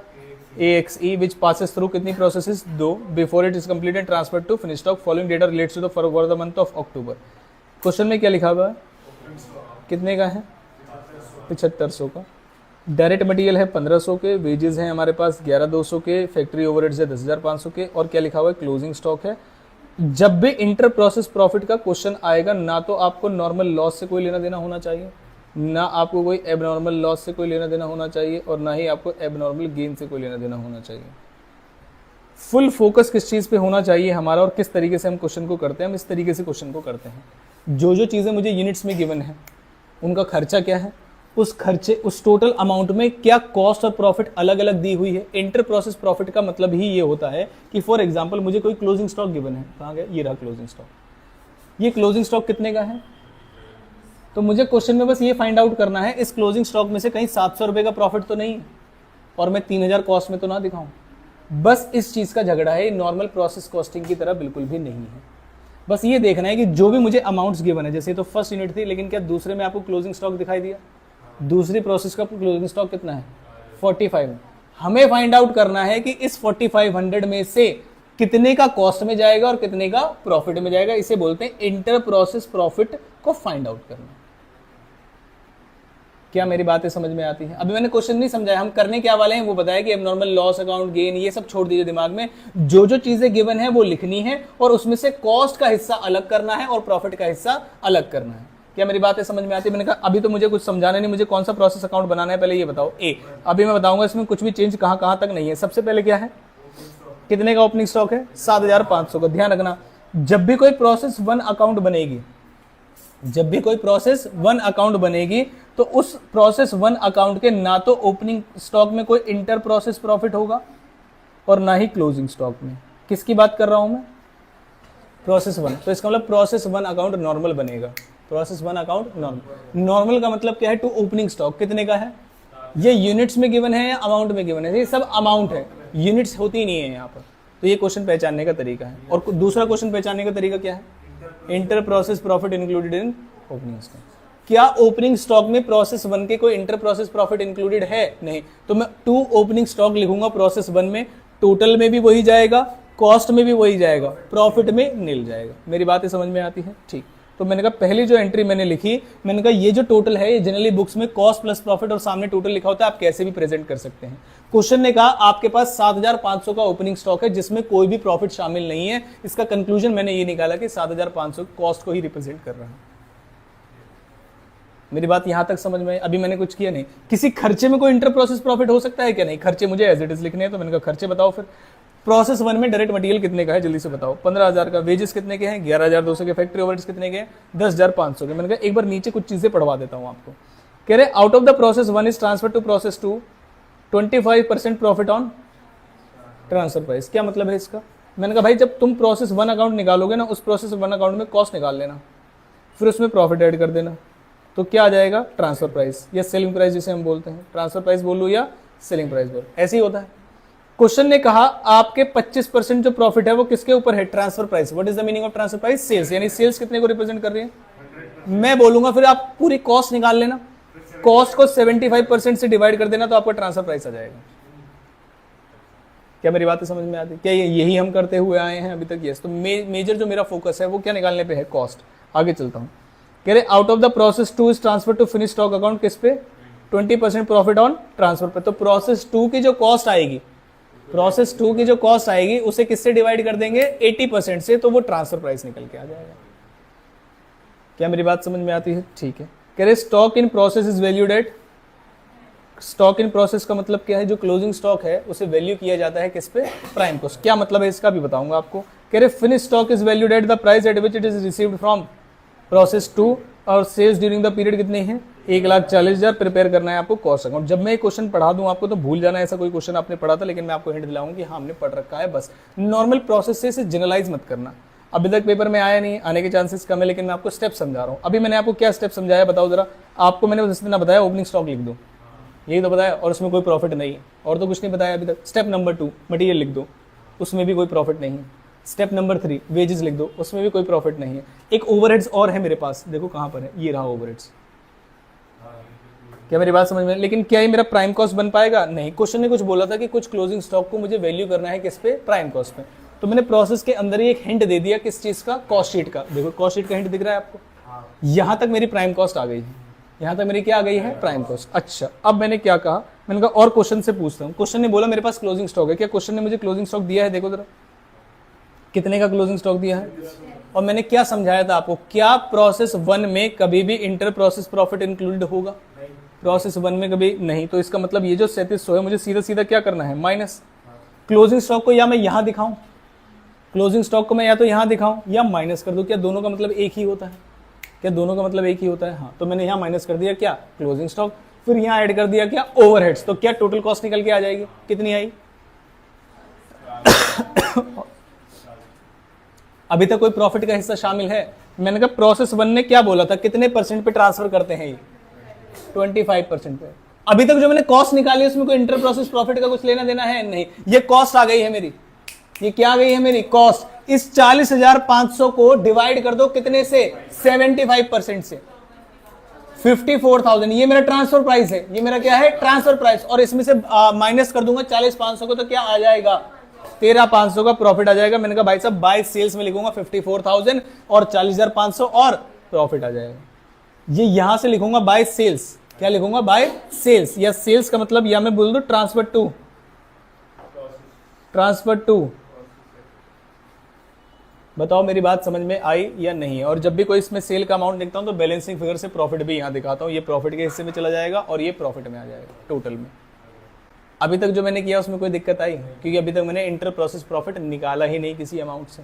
मैंने सारे खर्चे लिखे, क्लोजिंग स्टॉक को माइनस किया, टोटल कॉस्ट आ गया और 75% पे अगली प्रोसेस में भेज दिया। तो process 1 has nothing to do with inter process profit. एक ही एडजस्टमेंट है बस इंटर प्रोसेस प्रॉफिट की, ये वाली। अगर आपको समझ में आया हो तो मैं आगे चलूँ। पक्की बात है? प्रोसेस ए समझ में आया या दोबारा बताऊं? जल्दी से बताओ। आया अच्छे से? अब आते हैं प्रोसेस 2 में। मैंने कहा प्रोसेस 2 देखो, ये निकाल के दिखाया मैंने कैसे ट्रांसफर प्राइस पे कैसे निकला है, वो अब आप तो जान ही चुके। मैं किस पे आया? प्रोसेस 2। प्रोसेस 2 से मैं पूछूंगा, मैंने कहा भाई प्रोसेस 2 ओपनिंग स्टॉक कितना है तुम्हारे पास? ओपनिंग स्टॉक का टोटल है कितना? 9,000, जिसके अंदर प्रॉफिट पहले से शामिल है कितने का? तो मैं क्या करूंगा बताओ? 9,000 लिखूंगा टोटल में, प्रॉफिट में लिखूंगा 1,500 और कॉस्ट में लिखूंगा 7,500। क्या इसमें बहुत बड़ी बात है? नहीं। 9,000, 7,500 और 1,500, कोई बहुत बड़ी बात बता दी मैंने? नहीं। आगे चला मैं। अब आते हैं जो हम प्रोसेस 1 से लेके आए। मैंने कहा प्रोसेस 1 से क्या लेके आए? कह रहे भाई साहब 54,000, 40,500 और 13,500। क्या एज इट इज उठा के लिख दिया है जो क्वेश्चन ने दिया है? ऐसे ही इस प्रोसेस के खर्चे हैं। क्या? Direct material, direct wages. कितना आ गया? 90,000, 75,000। मैंने क्या बोला था? प्रोसेस 1 में जो इंटर प्रोसेस प्रॉफिट है वो शामिल होता है क्लोजिंग स्टॉक में या नहीं होता? नहीं होता। ओपनिंग स्टॉक में शामिल होता है? नहीं होता। लेकिन क्या प्रोसेस 2 में होता है? यस। ओपनिंग में भी होता है और क्लोजिंग में भी होता है। ओपनिंग वाला मुझे हमेशा गिवन होगा और क्लोजिंग वाला मुझे हमेशा निकालना होगा। तो मुझे बताओ प्रोसेस 2 ने क्या बोला था, वो अपने WIP को कैसे वैल्यू करते हैं बताओ। Process 2 stock in process is valued at prime cost. तो चाहे वो प्रोसेस 1 हो या प्रोसेस 2 हो, उसे हमेशा वैल्यू किस पे किया जाएगा, प्राइम कॉस्ट पे। अब मैंने कहा बताना जरा क्लोजिंग स्टॉक है कितने का, 4500। लेकिन क्या क्लोजिंग स्टॉक में कितना प्रॉफिट शामिल है ये प्रोसेस 2 ने बताया है, मुझे निकालना पड़ेगा, क्योंकि ओपनिंग वाला तो उसने बता दिया था, inter process profit included in opening stock. Closing stock वाला मुझे निकालना पड़ेगा। मैंने कहा 2 मिनट दो, अभी निकालता हूं। देखो जरा, ये मेरी प्राइम कॉस्ट है, ये मेरी क्या है 90,000, अरे नहीं देखो 90,000, 75,000 और 15,000। इस प्राइम कॉस्ट के बेसिस पर मुझे वैल्यू करना है क्या, क्लोजिंग स्टॉक। ध्यान से समझना, कितने का क्लोजिंग स्टॉक है, मुझे निकालना है कि कितने हिस्से का प्रॉफिट है और कितने हिस्से का क्या है, कॉस्ट। अब मैं कैसे निकालूंगा जरा ध्यान से देखना। 4500 जब मेरी टोटल कॉस्ट कितनी है, जब मेरी टोटल कॉस्ट कितनी है 90,000, तो उसमें प्रॉफिट कितना आ रहा है। तो जब मेरी कॉस्ट 4500 होगी तो क्या प्रॉफिट बता सकते हो, बताओ परसेंटेज निकालो, कर लो कैसे। क्या मैं ऐसा बोल दूं, जरा ध्यान से सुनना, अब मेरी बात दूसरी ध्यान से सुनना। मान लीजिए ये प्रॉफिट है और ये यूनिट्स है, ये दोनों क्या है यूनिट्स, और ये क्या है प्रॉफिट। वो कह रहे हैं मुझे 15,000 का प्रॉफिट होता है 90,000 यूनिट्स बेचने पे, तो बता सकते हो 45 यूनिट्स पे बेचने पे कितने का प्रॉफिट होगा। तो क्या करते हैं आप, 15,000 डिवाइड बाय 90,000, एक यूनिट का प्रॉफिट निकाल लेते और मल्टीप्लाइड बाय 4500 कर देते, तो 45 यूनिट्स का प्रॉफिट आ जाता। क्या मेरी बात समझ में आती है, कैसे किया है दोबारा बताता हूं। ये एक पूरी स्टेटमेंट है, 15,000 का प्रॉफिट शामिल है किसमें, तो बताओ 45,000 में कितना होगा। और मैं इस वाली स्टेटमेंट को क्यों ले रहा हूं, क्योंकि क्वेश्चन ने बोला था प्राइम कॉस्ट पे वैल्यू करना है क्लोजिंग स्टॉक। दोबारा बताऊं एक बार और बताऊंगा प्लीज।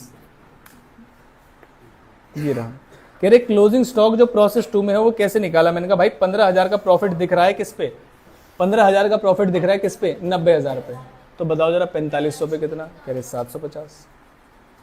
अब जब 4500 में 750 का प्रॉफिट शामिल है तो कॉस्ट कितने की है, 3750। उसके बाद मैं इसके ओवरहेड्स लिख दूंगा जो क्वेश्चन ने मुझे दिए थे, तो फिर से क्या आ जाएगा टोटल कॉस्ट, फिर से क्या आ जाएगा टोटल कॉस्ट। क्या मेरी बात समझ में। और बताओ इस वाली प्रोसेस के लिए क्या बोला था उसने, कितने पे ट्रांसफर करते हैं, 20% ऑन ट्रांसफर पेड, यानी कॉस्ट किसको रिप्रेजेंट कर रही होगी, 80% को। फटाफट से बताइए कितना आएगा, 1,12,500। अब सवाल आएगा, कुछ बच्चे कहेंगे सर 90,000 को कॉस्ट लूं या 75,750 को कॉस्ट लूं। आपने किसको कॉस्ट लिया, 90,000, क्योंकि मेरे जो इस प्रोसेस का टोटल है वो अगले प्रोसेस की कॉस्ट होती है। क्या मेरी बातें समझ में आती हैं। तो मैं 90,000 डिवाइड बाय कितना कर दूंगा, 80%। क्वेश्चन ने बोला था मुझसे कितना आएगा, 1,12,500। तो मैं यहाँ पर बाय सेल्स या ट्रांसफर टू फिनिश स्टॉक लिखूंगा 1,12,500, उसमें से कॉस्ट कितना और प्रॉफिट कितना यहाँ पर लिख दूंगा।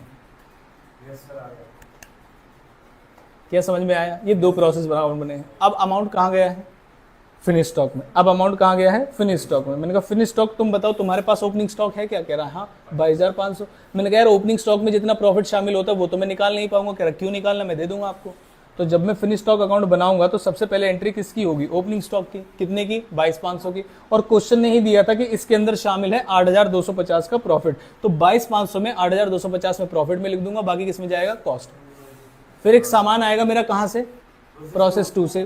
कितने का, 1,12,500 और 75,750। अब मुझे एक प्रॉब्लम आएगी, मैंने कहा फिनिश स्टॉक का जो क्लोजिंग स्टॉक होगा, फिनिश स्टॉक का जो क्लोजिंग स्टॉक होगा उसमें जो प्रॉफिट शामिल है ये इनमें से किसके बेस पे निकालूं। या तो इसके बेसिस पे भी निकल सकता है, इसके बेसिस पे भी निकल सकता है। क्वेश्चन जिसके, क्या इसमें कोई मेरा प्राइम कॉस्ट आने वाला है, नहीं। बेस का मतलब है किसी ना किसी रेशो में बांटना है, बस ये बेस होता है। तो अब मैं क्वेश्चन से पूछूंगा, भाई क्वेश्चन बताओ जरा, फिनिश स्टॉक अकाउंट। कह रहे फिनिश स्टॉक जो है is valued at the price at which is received from process 2, यानी प्रोसेस 2 वाली बातचीत करेंगे हम। कौन सी वाली, प्रोसेस 2। बताओ अगर 36,000, मैंने कहा क्लोजिंग स्टॉक है कितना पहले ये तो बता दो। वो कह रहे क्लोजिंग स्टॉक बता देंगे हम। कहां है क्लोजिंग स्टॉक, 11,250। इसका मतलब क्लोजिंग स्टॉक मेरा 11,250 है, ये रहा। तो मुझे क्या करना है, बताओ अगर 36,750 1,12,500 पे है, तो बताओ जरा 11,250 पे कितना होगा। कैलकुलेटर पे लिखो, 36,750 का प्रॉफिट है, टोटल अमाउंट 1,12,500 पे, इससे डिवाइड कर दो और मुझे इस अमाउंट पे चाहिए। कितना आ रहा है? 32.67% है ना। अरे परसेंटेज भाई, परसेंटेज नहीं बोला मैंने श्याम, दोबारा से सुन लो, ऊपर लिखो, परसेंटेज मत निकालो, डायरेक्ट मल्टीप्लाई करो। 36,750 डिवाइड बाई 1,12,500, परसेंटेज में निकाल के डायरेक्ट इससे मल्टीप्लाई कर दो। 3675। अब अगर मैं आपको इन जनरल आई से दिखाऊं, वो क्या दिख रहा है? 10% दिख रहा है। क्लोजिंग स्टॉक कितना है? 11,250 और ये कितना है? 1,12,500। इस पे प्रॉफिट अगर 3,650 का हो रहा है, ये इसने जीरो हटा के यहाँ लिख दिया तो हम बाकी की जीरो हटा के यहाँ लिख देंगे। हालांकि ऐसे देखना सही नहीं है क्योंकि मैं आपको रेशियो से समझा रहा हूँ। फिर से बता दूं मैंने क्या बताया। मैंने कहा मान लीजिए प्रॉफिट है और ये यूनिट्स है, मान लीजिए प्रॉफिट है और ये यूनिट्स है, हम क्या करेंगे फिर बताओ जरा। मैंने कहा भाई 36,750 का प्रॉफिट है, कितनी यूनिट्स बेच के? 1,12,000। तो क्या बता सकते हो 11,250 यूनिट बेच के कितने का प्रॉफिट आएगा? हाँ, profit divide by units multiplied by units. जैसे ऐसे सोचो, मैंने कहा 10,000 का प्रॉफिट हुआ, लिखो 10,000 का प्रॉफिट हुआ 1,00,000 यूनिट्स बेच के। अब कैलकुलेटर हटा दो, बताओ 50,000 यूनिट्स बेच के कितने का होगा? कैलकुलेटर यूज मत करना, 5,000 का आपने बता दिया। अब आप एक बार 50,000 से मल्टीप्लाई कर लो, यही मतलब है इसका। एक जगह प्रॉफिट गिवन है, एक जगह टोटल अमाउंट गिवन, तो हम प्रॉफिट को ऊपर लिखते हैं, टोटल अमाउंट को नीचे लिखते हैं और जिसके अंदर आपको प्रॉफिट निकालना है उसे मल्टीप्लाई करते हैं। बिल्कुल सिंपल है। क्या बिल्कुल सिंपल है? एक बार दोबारा से पूरा क्वेश्चन बता दो और इसे खत्म करें। दोबारा से पूरा क्वेश्चन बता दो हमने कैसे पढ़ा। मैंने कहा क्वेश्चन हमने जैसे ही पढ़ा हमें पता चल गया इंटर प्रोसेस प्रॉफिट का है। दोबारा से मेरी सारी बातें ध्यान से समझना। प्रोसेस नंबर 1 के अंदर ना ओपनिंग स्टॉक के अंदर कोई प्रॉफिट होगा, ना क्लोजिंग स्टॉक के अंदर कोई प्रॉफिट होगा, क्योंकि वो कहीं से आया ही नहीं। मेरी बात समझ में? तो मैं क्या लिखूंगा? सबसे पहले ओपनिंग स्टॉक के अंदर मैंने कहा जो जो चीजें मुझे गिवन है मैं सब लिख दूंगा। ओपनिंग स्टॉक,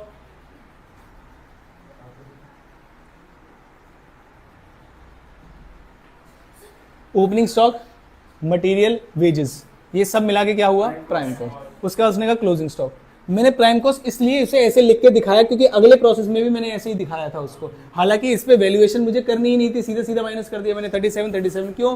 प्रोसेस 1 के अंदर इंटर प्रोसेस प्रॉफिट नहीं होता, ना ओपनिंग स्टॉक में होता है ना क्लोजिंग स्टॉक में होता है। फिर मैंने प्रोडक्शन ओवरहेड्स लिखे, सारी कॉस्ट निकाली और क्वेश्चन ने बोला 75%, 25% ऑन सेलिंग प्राइस है तो 75% की कॉस्ट हो गई, तो डिवाइड कर दिया और वहां पर इंटर प्रोसेस प्रॉफिट लिख दिया। क्या मेरी बात यहां तक समझ में आई? पक्की बात है। उसके बाद मेन कहानी कहां से शुरू होती है? प्रोसेस 2 का अपना खुद का ओपनिंग स्टॉक है, कितने का? 9,000 रुपए का, ये रहा। और उसी ने बताया कि हमारे पास इंटर प्रोसेस प्रॉफिट कितने का है? 1,500 का। तो मैंने कहा भाई 7,500 का तुम्हारा कॉस्ट में आ जाएगा, ये सही है। फिर मैं यूनिट्स लेके आया प्रोसेस 2 से, प्रोसेस 2 के खुद के खर्चे लिखे। अब यहाँ पर क्लोजिंग स्टॉक का 4500 का, जो कि मुझे ये नहीं बोल रहा कि इस 4500 में से आपको अलग से निकालना है इंटर प्रोसेस प्रॉफिट। ये मुझे याद रखना है कि प्रोसेस 2 के अंदर और फिनिश स्टॉक के अंदर मुझे हमेशा इंटर प्रोसेस प्रॉफिट निकालना है। अब क्वेश्चन बताएगा कि वैल्यूएशन हुई कैसे थी इस क्लोजिंग स्टॉक की, तो उसने कहा प्रोसेस 1 के अंदर जो वैल्यू करते हैं हम किस पे करते हैं? Prime cost. इसीलिए मैंने अलग से प्राइम कॉस्ट लिख ली थी ताकि मैं आपको दिखा सकूं। अब मैं आपको ये दिखा रहा हूं कि मुझे 90,000 जो टोटल था उसमें प्रॉफिट हुआ था कितने का? 15,000। तो 15,000 डिवाइड बाय 90,000 मल्टीप्लाइड बाय 4500। इस तरीके से हमने क्वेश्चन किया तो 4500 के अंदर छुपा हुआ प्रॉफिट मुझे दिखाई दे गया, जिसे मैंने यूनिट्स के तरीके से भी समझाया था कि अगर मुझे 15,000 का प्रॉफिट 90,000 यूनिट्स बेच के आ रहा है तो बताओ 45 यूनिट्स बेच के कितने का प्रॉफिट आएगा?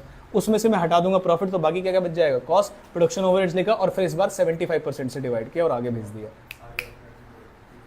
समझ में आया? पक्की बात है। फिनिश स्टॉक अकाउंट में मेरे पास चिंता हुई, मैंने कहा फिनिश स्टॉक अकाउंट का भी क्लोजिंग स्टॉक होता है।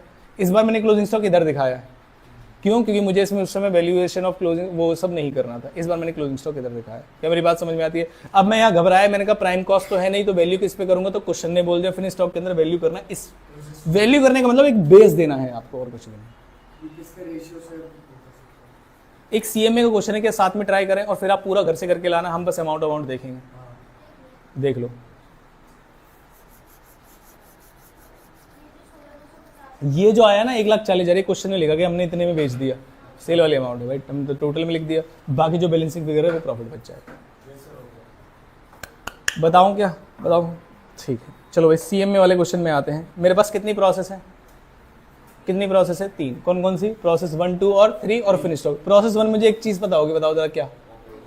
ओपनिंग स्टॉक तो होगा 20,000 का, लेकिन उसके अंदर इंटर प्रोसेस प्रॉफिट नहीं होगा। और जो क्लोजिंग स्टॉक होगा 10,000 का, उसके अंदर भी इंटर प्रोसेस प्रॉफिट नहीं होगा। अब क्वेश्चन की लैंग्वेज को पढ़ते हैं कि stock in process are valued at prime cost and finish stock at the price that is receive from process 3। क्या बिल्कुल सिमिलर क्वेश्चन है, जल्दी जल्दी से दिखा दूं इसी के अंदर। प्रोसेस 1 अकाउंट कैसे बनेगा बताओ जरा। सबसे पहले लूंगा ओपनिंग स्टॉक 20,000, जिसका टोटल में भी जाएगा और कॉस्ट में भी जाएगा। सब बच्चे मेरे साथ हैं, ये रहा प्रोसेस नंबर 1 अकाउंट। टोटल में कितना गया 20,000 और कॉस्ट में कितना गया 20,000। फिर उसके बाद खर्चे लिखे मैंने, खर्चे लिखे, closing stock as it is minus कर दिया और क्या आ गई यहाँ पर प्राइम कॉस्ट। फिर प्रोडक्शन ओवरहेड्स बाद में लिखे, प्रोडक्शन ओवरहेड्स यहाँ तक ऐड करते करते कितना अमाउंट आ जाएगा 1,08,000। और क्वेश्चन ने क्या कहा था जरा ध्यान, अभी 1,08,000 और 1,08,000 सेम सेम मैच हो रहे हैं, कॉस्ट में भी इतना और टोटल में भी इतना, क्योंकि अभी तक कोई प्रॉफिट है ही नहीं। और क्वेश्चन ने बोला कि आप इस वाले पॉइंट को profit on cost of sales कितने का 1/3, तो क्या कॉस्ट का ही 1/3 करना है, इसमें डिवाइड नहीं करना मुझे रिमेनिंग से, तो बस इसका 1/3 कर दो। करो जरा, 1,08,000 का 1/3 कर दो तो 36,000 के प्रॉफिट में मैं इसे बेच दूंगा, तो 1,08,000 प्लस 36,000 कितना हो गया 1,44,000। ये मेरी बाय बैंक से इधर आ जाएगा। कॉस्ट में 1,8, 36 और 44। हमने टोटल इधर लिखा था, उन्होंने टोटल उधर लिखा, और कोई डिफरेंस नहीं। यहाँ तक मजा कौन से वाले प्रोसेस में आएगा, सेकंड प्रोसेस। सेकंड प्रोसेस में सबसे पहले क्या लिखूंगा ओपनिंग स्टॉक, सबसे पहले क्या लिखूंगा ओपनिंग स्टॉक। मैंने कहा भाई ओपनिंग स्टॉक लिख तो दिया मैंने, कॉस्ट का 20,000 या टोटल का 24,000, देखना कहाँ है ओपनिंग स्टॉक क्वेश्चन के अंदर, ये रहा। कह रहे ओपनिंग स्टॉक 24,000 का है और उसने खुद ही बता दिया कि इंटर प्रोसेस प्रॉफिट कितने का है 4,000। क्या मेरी बात समझ में? तो 24,000 जाएगा टोटल में, 4,000 जाएगा प्रॉफिट में और 20,000 जाएगा कॉस्ट में। क्या मेरी बातें यहाँ तक समझ आई आपको? ठीक है, अच्छा। उसके बाद क्वेश्चन का डायरेक्ट मटेरियल है, वेजेस है, प्रोडक्शन ओवरहेड्स है, 12,000 है, और क्लोजिंग स्टॉक गिवन है कितने का। मैंने कहा भाई क्लोजिंग स्टॉक 12,000 का है, अभी बताते हैं आपको। 12,000 का क्लोजिंग स्टॉक जब तुम यहाँ माइनस करोगे कौन सी प्रोसेस से, क्लोजिंग स्टॉक यहाँ पर माइनस कर दिया आपने। अब समझ नहीं आ रहा कि वैल्यू कैसे करूँ। मैंने कहा भाई ये रही वैल्यूएशन करने के लिए, प्राइम कॉस्ट पे वैल्यू करना है, तो ये मेरी क्या है प्राइम कॉस्ट। क्लोजिंग स्टॉक कितने का है 10,000 का, ये मैं प्रोसेस 1 से जो लेके आया एज इट इज लिख दिया, सभी का टोटल मेरे पास है। ठीक है, इसका मतलब क्या है कि 2,000 का प्रॉफिट हो रहा है कितने पे, तो 2,000 डिवाइड बाय क्या करूंगा, सॉरी 40,000 का प्रॉफिट हो रहा है 240 पे, तो 40,000 डिवाइड बाय 240 करो और मल्टीप्लाई करना है क्लोजिंग स्टॉक जो कि हमारा कितना था 12,000। 2,000 ये आया क्या 2,000 आपका, हमने बस इधर लिखा था उन्होंने इधर लिखा है। समझ में आया? दोबारा बताऊं, आया समझ में? ऐसे ही कौन सी प्रोसेस अकाउंट बनेगी, प्रोसेस थर्ड। ऐसे ही क्या बनेगा फिनिश स्टॉक। कर लोगे क्या, एक बार ट्राई करना, ट्राई कर लेना और हो ही जाएगा, कोई दिक्कत वाली। लेकिन हाँ थोड़ा सा रटने वाला कंसेप्ट है इसमें, बहुत ज़्यादा समझाने वाला कंसेप्ट नहीं, इसलिए मैंने 2 क्वेश्चन बता दिए। भगवान न करे अगर ये क्वेश्चन आए तो इन दोनों में से एक क्वेश्चन आपको दिखाई दे जाएगा। क्या मेरी बात समझ में आती है? यहाँ पर हम प्रोसेस कॉस्टिंग को खत्म कर देते हैं और प्रोसेस कॉस्टिंग का एक और हिस्सा है, अलग से क्वेश्चन आता है उसका, जॉइंट एंड बाय, अलग चैप्टर है। क्या chapter? Joint and by product. वो हम कल की क्लास में शुरू करेंगे और परसों तक खत्म कर देंगे उसको, 2 दिन की क्लास है। क्या मेरी बात समझ में आती है? आप सभी का बहुत बहुत धन्यवाद, आपका दिन शुभ हो। जी हाँ, तो कॉस्टिंग की सीरीज में भाई आज की जो वीडियो है सबसे ज्यादा खतरनाक होने वाली है, क्योंकि उसके अंदर जो मैंने टॉपिक चुना है वो है इक्विवेलेंट प्रोडक्शन प्रोसेस कॉस्टिंग का। चाहे आप सीए के बच्चे हैं, सीएमए के बच्चे हैं, किसी भी लेवल के बच्चे हैं, अगर आप प्रोसेस कॉस्टिंग पढ़ रहे हैं तो इक्विवेलेंट प्रोडक्शन जो है बहुत ज्यादा सरदर्द आपके लिए बना रहता है। और जो ये वाली वीडियो है यूट्यूब के इतिहास की सबसे छोटी और सबसे प्रिसाइज वीडियो होने वाली है, जिसमें मैं आपको न्यूमेरिकल के साथ इस इक्विवेलेंट प्रोडक्शन के कंसेप्ट को समझाऊंगा और सुपर से भी ऊपर फास्ट तरीके से इसको बताने वाला हूं मैं आपको। जिन बच्चों का इनकेस कल एग्जाम है सीए वाला, तो उनके लिए मैं आपको बता दूं फटाफट से, कॉस्टिंग की रिवीजन सीरीज मैंने ऑलरेडी डाल रखी है। इसके अंदर मैंने कौन कौन से चैप्टर डाले हुए शायद आपको दिख रहे हो, material costing, marginal costing, employ cost, standard cost के अंदर मटेरियल बैलेंस 13 मिनट, उससे पहले वाली वीडियो 10 मिनट, उससे पहले वाली वीडियो 10 मिनट, उससे पहले वाली वीडियो 17 मिनट। प्रोसेस कॉस्टिंग का इंटर प्रोसेस प्रॉफिट का कंसेप्ट, जो कि अगर एग्जाम में आ गए तो गलत कर सकते हो, उसका 22 मिनट की वीडियो अवेलेबल है। पूरे बजट के अच्छे तरीके से वीडियो जो है आपके लिए पूरे 1 घंटे के अराउंड, और एबीसी कॉस्टिंग भी अवेलेबल है। ये मैंने specially super fast rapid revision series निकाली है। ये जो लिंक है आपको इसका, ये आपको डिस्क्रिप्शन बॉक्स में मिल जाएगा और चैनल पर जाकर भी सबसे पहला लिंक आपको पब्लिक में यही मिलेगा, तो जरूर इसको देखे चलिएगा। मैं अब बिना किसी टाइम वेस्ट किए आपको दिखाता हूं इक्विवेलेंट प्रोडक्शन का। ये सीरीज मैंने कॉस्टिंग की रैपिड रिवीजन सीरीज लॉन्च की है, जो आपके एग्जाम में आपको हेल्प कर दे। इसके अलावा कोई भी चैप्टर या कोई भी टॉपिक आपको परेशान कर रहा है तो आपको मुझे फटाफट से कमेंट बॉक्स में बता देना है। और हमारा जो टारगेट है अभी 20,000 सब्सक्राइबर्स का, उसमें भी पूरा करने में आप हमें हेल्प करेंगे। बिना किसी देरी के मैं जल्दी से शुरू करता हूं। इक्विवेलेंट प्रोडक्शन में प्रॉब्लम कहां आती है देखिए जरा, एक क्वेश्चन के साथ समझाता हूं आपको। फॉर एग्जांपल मैंने कहा कितने स्टेप्स में सर खत्म हो जाएगा, 4 स्टेप्स में ये इक्विवेलेंट प्रोडक्शन का कांसेप्ट खत्म हो जाएगा। मैं आज आपको बता रहा हूं वेटेड एवरेज मेथड। अगर आपको अच्छा लगे तो एक बढ़िया सा कमेंट करना और बताना मुझे क्या आपके लिए फीफो मेथड भी लेके आऊं, और लीफो आपके एग्जाम में आएगा नहीं, ठीक है। तो 4 स्टेप्स इसके अंदर होते हैं, कैसे कैसे चलते हैं मैंने कहा सीधा एक क्वेश्चन से बताता हूं आपको, जरा जल्दी से देखिएगा। A product passes through two process A and B. From the following particulars relating to process A, find out the equivalent production, prepare the process account. Unit जो है प्रोसेस A में 2000 की और 5800 की आई। तो नॉर्मल प्रोसेस अकाउंट आपको बनाना आता होगा, ऐसी मैं उम्मीद करता हूं। उसके साथ साथ बताऊंगा कि कैसे सॉल्व करना था। तो क्वेश्चन ने कहा कि हमने प्रोसेस इंट्रोड्यूस की इस यूनिट में 2000, जिसकी जो वैल्यू थी वो 5800 थी। बिल्कुल सिंपल चीज, अभी कुछ भी नया नहीं है क्वेश्चन के अंदर। जल्दी आगे आए। कह रहे amount spent as labour and production overheads, कह रहे लेबर का खर्चा 3340 है और ओवरहेड्स का खर्चा 1670 रुपए है। और एडिशनल मटेरियल भी हमने इंट्रोड्यूस किया था 1440 का। इसका मतलब एक मटेरियल तो 5800 का है और दूसरा मटेरियल 1440 का भी हमने इंट्रोड्यूस किया है। तो हमारे पास 2 मटेरियल हैं इसके अंदर, बस ऐड कर देंगे और कुछ भी नहीं है। कह रहे उसके बाद क्या करना है, तो हम 2000 यूनिट्स लेकर आए थे, उसका लेखा जोखा आपको दिया हुआ है। 1400 यूनिट्स जो है प्रोड्यूस की गई in process A and transfer to the process B, यानी कि 2000 में से 1400 यूनिट्स कंप्लीट कर ली और उन्हें बी में भेज दिया। तो अब कितनी बची 600, जिसके अंदर इनकम्प्लीट यूनिट जो है वो 460 है। अच्छा, यूनिट एक्चुअली स्क्रैप्ड कितनी है 140, जिसे वैल्यू सोल्ड किया गया है। यूनिट स्क्रैप्ड वर्ड का मतलब क्या है, जो कबाड़ी में बेच दिया गया। नॉर्मल लॉस जो है वो आपका 5% ऑफ इनपुट पे एस्टिमेट किया जाता है और आपको बताना है estimated that incompleted units had reached the stage of production. Incomplete units word का मतलब है closing WIP, closing stock of finish goods का WIP वाला जो पार्ट है, क्योंकि यहां पर उन्होंने कहा 1400 यूनिट्स कंप्लीट हो गई और 460 का आपके पास क्लोजिंग स्टॉक है। तो बताओ जरा बाकी के यूनिट्स का क्या रहा होगा। तो नॉर्मल प्रोसेस जब आप अकाउंट बनाते हो तो आपने कहा सर 2000 यूनिट्स यहां पर आएंगे। नॉर्मल लॉस जो है वो कितने परसेंट दिया है, जरा क्वेश्चन में फटाफट से देख लेते हैं। नॉर्मल लॉस कितने परसेंट दिया है, तो क्वेश्चन ने कहा हमारे यहाँ नॉर्मल लॉस होता है 5%। तो 2000 का जब आप 5% करोगे तो आ जाएगी आपके पास 100 यूनिट, और उसने कहा था 1 रुपए के हिसाब से हमने कबाड़ी में बेच दिया और ये आ गया हमारा अमाउंट में भी 100 रुपए। क्वेश्चन ने कहा था unit transfer to next process 1400 है और क्वेश्चन ने कहा था क्लोजिंग स्टॉक 460 है। जब आप इसको प्लस माइनस करेंगे तो आपको पता चलेगा कि बैलेंसिंग फिगर इधर बच रहा है, मतलब 40 यूनिट का तो कुछ हिसाब किताब दिया ही नहीं। 100 यूनिट हमने सोचा था खराब हो जाएगी, 1400 यूनिट बन गई तो कितनी होगी 1500, उसके बाद 460 बच गई है तो कितनी हो गई मेरे पास 1960। 40 यूनिट ऐसी थी जिसके बारे में कुछ नहीं पता चला। इसका मतलब हमने सोचा था 100 रुपए का नुकसान हो जाएगा, लेकिन 140 का नुकसान हो गया। और शायद यही बात उन्होंने यहां पर लिखी है। जो स्क्रैप्ड यूनिट है, एक्चुअल में जो स्क्रैप्ड यूनिट है वो 140 है और मेरी नॉर्मल लॉस 100 है, तो बची कितनी 40 जो है मेरे पास एबनॉर्मल लॉस की आ गई है। अभी तक मैंने कौन कौन से अमाउंट्स लिखे हैं, अभी तक मैंने ये वाला अमाउंट लिखा है, ये वाला अमाउंट, ये वाला अमाउंट, ये वाला अमाउंट, ये वाला अमाउंट, ये सब कुछ मुझे क्वेश्चन में गिवन था और मैंने नॉर्मल लॉस का अमाउंट लिखा है। अभी मान के चलेगा कि मेरे पास ये सारे अमाउंट्स नहीं है, सिर्फ यूनिट्स का कॉलम मैंने पूरा कर लिया है। इधर 2000 आ गया, इधर 2000 आ गया।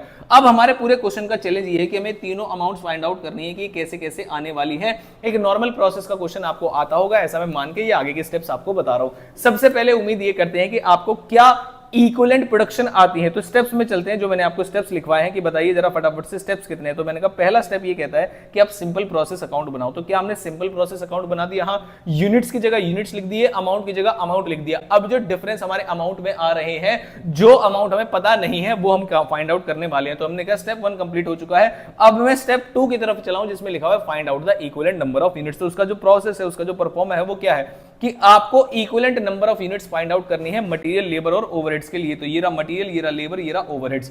आप लाइन वाइन खींचना बिल्कुल भी जरूरी नहीं है। आप लिखना परसेंटेज, कितने परसेंट कंप्लीट हो गया है काम, फिर लिखना क्वांटिटी, फिर लिखना परसेंटेज, फिर लिखना क्वांटिटी, फिर लिखना परसेंटेज, फिर लिखना क्वांटिटी। फिर आते हैं सर मुझे कौन कौन से यूनिट्स की इक्विवेलेंट यूनिट्स निकालनी है। तो जो मेरे पास क्रेडिट में लिखे हुए उन्हीं की इक्विवेलेंट यूनिट्स निकालनी है।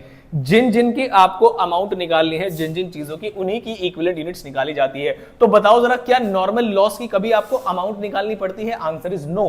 तो एक बात गांठ मार लीजिएगा मेरी, ये मैं आपको बता रहा हूं कि नॉर्मल लॉस की कभी इक्विवेलेंट यूनिट्स नहीं निकाली जाती। ये ध्यान रखेंगे सारे बच्चे। तो इसका मतलब हमेशा किसकी यूनिट्स निकाली जाती है? Unit transfer to next process, closing stock, abnormal loss, abnormal gain, इन सभी की यूनिट्स निकाली जाती है। ठीक है सर, तो एबनॉर्मल लॉस है मेरे पास, उसके बाद unit transfer to next process है। मैंने कहा सबसे ज्यादा आसान पता है स्टेज ऑफ कंप्लीशन किसकी है? सबसे ज्यादा आसान है 1400 की। आप बोलोगे सर 1400 का तो दिया ही नहीं है। तो क्वेश्चन में लिखा था हम यूनिट्स इंट्रोड्यूस की एज अ रॉ मटेरियल 2000, जिसमें से 1400 के फिनिश गुड्स बन गए हैं।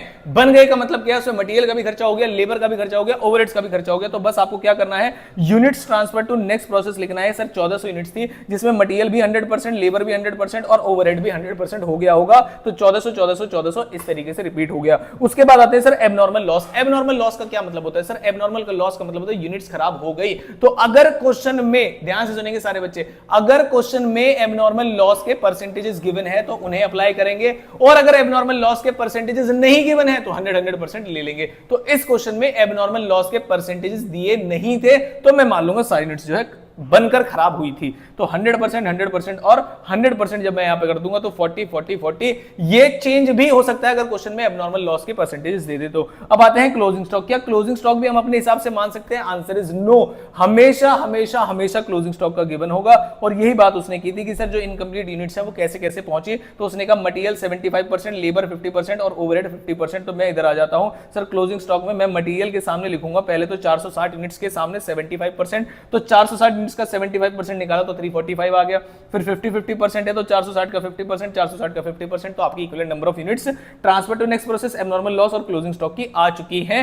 जो ये रही मटेरियल की यूनिट, ये रही ओवरहेड्स की, लेबर की यूनिट्स, और ये रही ओवरहेड की इक्विवेलेंट नंबर ऑफ यूनिट्स। तो मैंने कहा सर हमने स्टेप लिखी थी, जरा पहला स्टेप बताना जरा, क्या प्रोसेस अकाउंट बन चुका है? हाँ। क्या इक्विवेलेंट यूनिट्स फाइंड आउट हो चुकी है? Answer is yes. अब आते हैं तीसरे वाले पॉइंट पे जो कहते हैं find out the cost and cost per unit. मैं थोड़ा सा जल्दी रिवाइज करा रहा हूं। जो बच्चे लाइव सेशन में आते हैं उनमें आराम से रिवाइज कराऊंगा, लेकिन अभी मैं एग्जाम ओरिएंटेड चीजें कर रहा हूं कि बच्चे कोई छोड़ के जा रहे हैं, जरा सा याद दिला दूंगा, सब कुछ याद आ जाएगा। तो find out the cost and cost per unit. अब आते हैं कॉस्ट पे। सर कितनी कॉस्ट कर रखी है आपने? मटेरियल के नाम पे आपने कर रखी है 5800 का खर्चा, और कितना खर्चा? 1440 का खर्चा। और ध्यान रखना आपको नॉर्मल लॉस की अमाउंट भी माइनस करनी होती है, क्योंकि आपके मटेरियल की कॉस्ट को कम कर देता है। कबाड़ी के पास बिक गया, आपकी कॉस्ट कम हो गई। तो 5800 प्लस 1440 माइनस 100 रुपए, ये आपका मटेरियल का खर्चा है। और मटेरियल की इक्विवेलेंट नंबर यूनिट मैं निकाल चुका हूं 1785। तो मैं लिखूंगा 5800 प्लस 1440 माइनस 100, ये मेरे पास कॉस्ट आ गई मटेरियल की। किसकी कॉस्ट आई? मटेरियल की। और क्या मैंने मटेरियल की यूनिट्स ऊपर निकाली थी? Answer is yes. तो 7140 में से मैं डिवाइड कर दूंगा इक्विवेलेंट यूनिट्स 1785 की, तो मेरे पास मटेरियल कॉस्ट का जो प्राइस आया वो आया 4 रुपीज। बिल्कुल सिंपल, सहज, कोई दिक्कत की बात नहीं। तो मटेरियल के अलावा सर और कौन सा खर्चा होता है? मटेरियल के अलावा होता है ओवरहेड्स का खर्चा, लेबर का खर्चा। तो लेबर का खर्चा 3340 है, ओवरहेड्स मेरे पास 1670 है, जिसमें लेबर और ओवरहेड्स दोनों का ही मैं इक्विवेलेंट नंबर ऑफ यूनिट्स निकाल चुका हूं। तो लेबर की जगह लेबर का अमाउंट और ओवरहेड्स की जगह ओवरहेड्स का अमाउंट मैंने यहां पर लिख लिया, ये कॉस्ट आ गई। और उसको लेबर और ओवरहेड्स की इक्वल नंबर ऑफ यूनिट से मैंने डिवाइड कर दिया, तो एक आया 2 रुपए और एक आया 1 रुपए। आई होप बिल्कुल सिंपल। देखो कहीं भी मैंने लाइन वाइन नहीं खींची कि किस तरीके से प्रेजेंट करना है, टेबल बनाना है, जी नहीं। क्या निकालना था? उसकी यूनिट्स कितनी है, उसका परसेंटेज कितना है, उसकी यूनिट्स कितनी है, ठीक है सर। उसके बाद कॉस्ट निकालनी थी, तो मटेरियल का खर्चा कितना, लेबर का खर्चा कितना, ओवरहेड्स का खर्चा कितना, कसम खा लेंगे मटेरियल में से नॉर्मल लॉस के अमाउंट को माइनस करेंगे। फिर कॉस्ट पर यूनिट, आपने नंबर ऑफ यूनिट्स निकाल ली, कॉस्ट आपको प्रोसेस कॉस्ट वाले से मिल जाएगी, तो डिवाइड कर दिया, तो आपने कॉस्ट पर यूनिट आपको यहां पर मिल जाएगी। अब आते हैं सर वैल्यूएशन करिए। वैल्यूएशन के लिए ही तो हमने क्वेश्चन शुरू किया था। तो वैल्यूएशन के लिए मैंने कहा 3 चीजों की वैल्यूएशन करनी थी। नॉर्मल लॉस की करनी नहीं थी, देख लो जरा फटाफट से, मुझे एबनॉर्मल लॉस की, unit transfer to next process की और क्लोजिंग स्टॉक की वैल्यूएशन मुझे यहां पर चलनी थी। तो मैंने कहा जल्दी से आ जाता हूं, एबनॉर्मल लॉस की पहले एक बार वैल्यूएशन कर देता हूं। एबनॉर्मल लॉस में ध्यान से सुनेंगे, एबनॉर्मल लॉस में क्या मटेरियल, लेबर और ओवरहेड सभी की यूनिट्स 40-40 थी? Answer is yes. देखो जरा ध्यान से, मैंने कहा एबनॉर्मल लॉस में सभी की यूनिट्स 40-40 थी। कहां चला गया? ये रहा एबनॉर्मल लॉस। एबनॉर्मल लॉस में मटेरियल की भी यूनिट 40 थी, लेबर की भी यूनिट 40 थी और ओवरहेड्स की भी यूनिट 40 थी। तो इस केस में मैं क्या करूंगा, 40 × 4 मटेरियल का आ जाएगा, 40 × 2 लेबर का आ जाएगा और 40 × 1 ओवरहेड्स का आ जाएगा। और अगर मैं कॉमन ले लूं 40 यूनिट्स को और ब्रैकेट में 4 + 2 + 1 कर दूं और मल्टीप्लाई डायरेक्ट 7 से कर दूं, क्या तब भी यही बात होगी? Answer is yes. तो यहां पर मैंने यही किया, 40 यूनिट्स को मैंने कॉमन ले लिया और मल्टीप्लाई बाय, जब 40 का 4 से मल्टीप्लाई हो रहा है तो मटेरियल की वैल्यू निकल रही है, जब 40 का 2 से मल्टीप्लाई हो रहा है तो लेबर की वैल्यू निकल रही है, और जब 40 का 1 से मल्टीप्लाई होता है तो आपके ओवरहेड्स की वैल्यू निकल रही है। तो ये आ गया 280। Similarly unit transfer to next process में भी ऐसा ही है। जो 1400 यूनिट्स है, 1400 यूनिट्स जो मेरे प्रोसेस में यहां पर दी गई है आपको, ये रही। इसकी वैल्यू कैसे निकालेंगे सर? ये भी तो पूरी हो गई थी 100%, तो इसका भी 1400 है, तो 1400 × 4 + 2 + 1, सेम लॉजिक के साथ मैंने यहां पर इसकी वैल्यू निकाल दी। ये रहा। अब आई sir closing stock of finish goods की बारी। यहां पर क्या करेंगे, ये बात सर सारे बच्चे ध्यान से सुनेंगे। क्लोजिंग स्टॉक की मटेरियल देखो, ये रहा क्लोजिंग स्टॉक 460 यूनिट्स वाला। इसकी मटेरियल की, लेबर की और ओवरहेड की यूनिट्स अलग अलग हैं, तो हम क्या करेंगे, तो अलग अलग निकालेंगे। 345 को पहले मैं मल्टीप्लाई कर दूंगा आपके मटेरियल × 4 से, फिर लेबर को 230 को मल्टीप्लाई कर दूंगा मैं इंटू 2 से, और फिर मैं ओवरहेड्स को 230 इंटू 1 से मल्टीप्लाई करूंगा, तब जाके मेरी वैल्यूएशन आएगी। तो ये रहा मटेरियल का 345 इंटू 4, 230 इंटू 2 और 230 इंटू 1, ये रहा टोटल वैल्यू 2070 इसका आया, 9800 और 280। तो जब मैं आपके यहां पर जाऊंगा तो ये रहा आपका 2070, 9800 और 280 और वैल्यूएशन हमने निकाल दी। एक ही जगह और चेंज हो सकता है इसमें, वो ये है आपका कि एबनॉर्मल लॉस की परसेंटेजेस आपको गिवन हो। फॉर एग्जाम्पल मैंने कहा एबनॉर्मल लॉस के आपको परसेंटेजेस गिवन है, तो आप क्या करेंगे, मैंने कहा मान लीजिए 100-50-50 गिवन है, तो यहां पर 100 लिखूंगा 40 आ जाएगा, यहां पर 50% लिखूंगा यहाँ 20 आ जाएगा, यहां पर भी 50% लिखूंगा या 20 आ जाएगा। और उस केस में मैंने जैसे यहां पर लिखा है तो क्या होगा, यहां पर 40 इंटू 4 होगा, यहां पर 20 इंटू 2 होगा, 20 इंटू 1 होगा, और उसी तरीके से आपके एबनॉर्मल लॉस की भी अमाउंट आ जाएगी। आई होप ये वीडियो आपको अच्छी लगी होगी। मैंने बिल्कुल शॉर्ट क्रिस्प सॉल्यूशन दिया है आपको। आपका जिन बच्चों का एग्जाम कल है, देखो सीए सीएमए वाले दोनों बच्चे देख सकते हैं, लेकिन जिन बच्चों का एग्जाम कल है सीए वालों का, उनके लिए बहुत जल्दी से सुपर क्विक रिवीजन है। आई होप ये आपके लिए हेल्पफुल रहा होगा। अगर सच में हेल्पफुल रहा हो तो आप मुझे बताना कि क्या आपको ये वीडियो अच्छी लगी, और क्या आप ऐसे ही इसी तरीके से सुपर से भी ऊपर फास्ट आप चाहते हैं फीफो मेथड, तो बताइएगा जरा मुझे, और मैं आपके लिए आगे वीडियो लेकर आने वाला हूं। अगर किसी बच्चे को जॉइंट एंड बाय प्रोडक्ट में प्रॉब्लम आ रही है, किसी डिसीजन मेकिंग में प्रॉब्लम आती है, तो वो भी बताना। मैं आपको जिस भी कंसेप्ट में आपको एक प्रॉब्लम आती होगी तो मैं उसका रिवीजन क्वेश्चन के थ्रू लेकर आऊंगा। क्वेश्चन के थ्रू ज्यादा समझाया जा सकता है, रिवीजन बस ऊपर ऊपर से बताने में मजा नहीं आता। आई होप वीडियो आपको अच्छी लगी। वीडियो को लाइक और कमेंट जरूर करना कि आपको कैसी लगी होगी। बाकी सब्सक्राइब जरूर कर देना, और हमारे 20,000 सब्सक्राइबर का टारगेट हम बहुत जल्दी पूरा करेंगे। मिलता हूं आपसे इंपॉर्टेंट वीडियो के साथ। जरूर बताना अगला वाला टॉपिक आपको कौन सा चाहिए। Thank you so much. हाँ जी, तो जिनका भी कॉस्टिंग का एग्जाम है उनकी प्रिपरेशन को लेवल अप करने के लिए मैं लेकर आया हूं एक सीरीज, जिसके अंदर सुपर से भी ऊपर फास्ट रिवीजन मैं आपको कराऊंगा।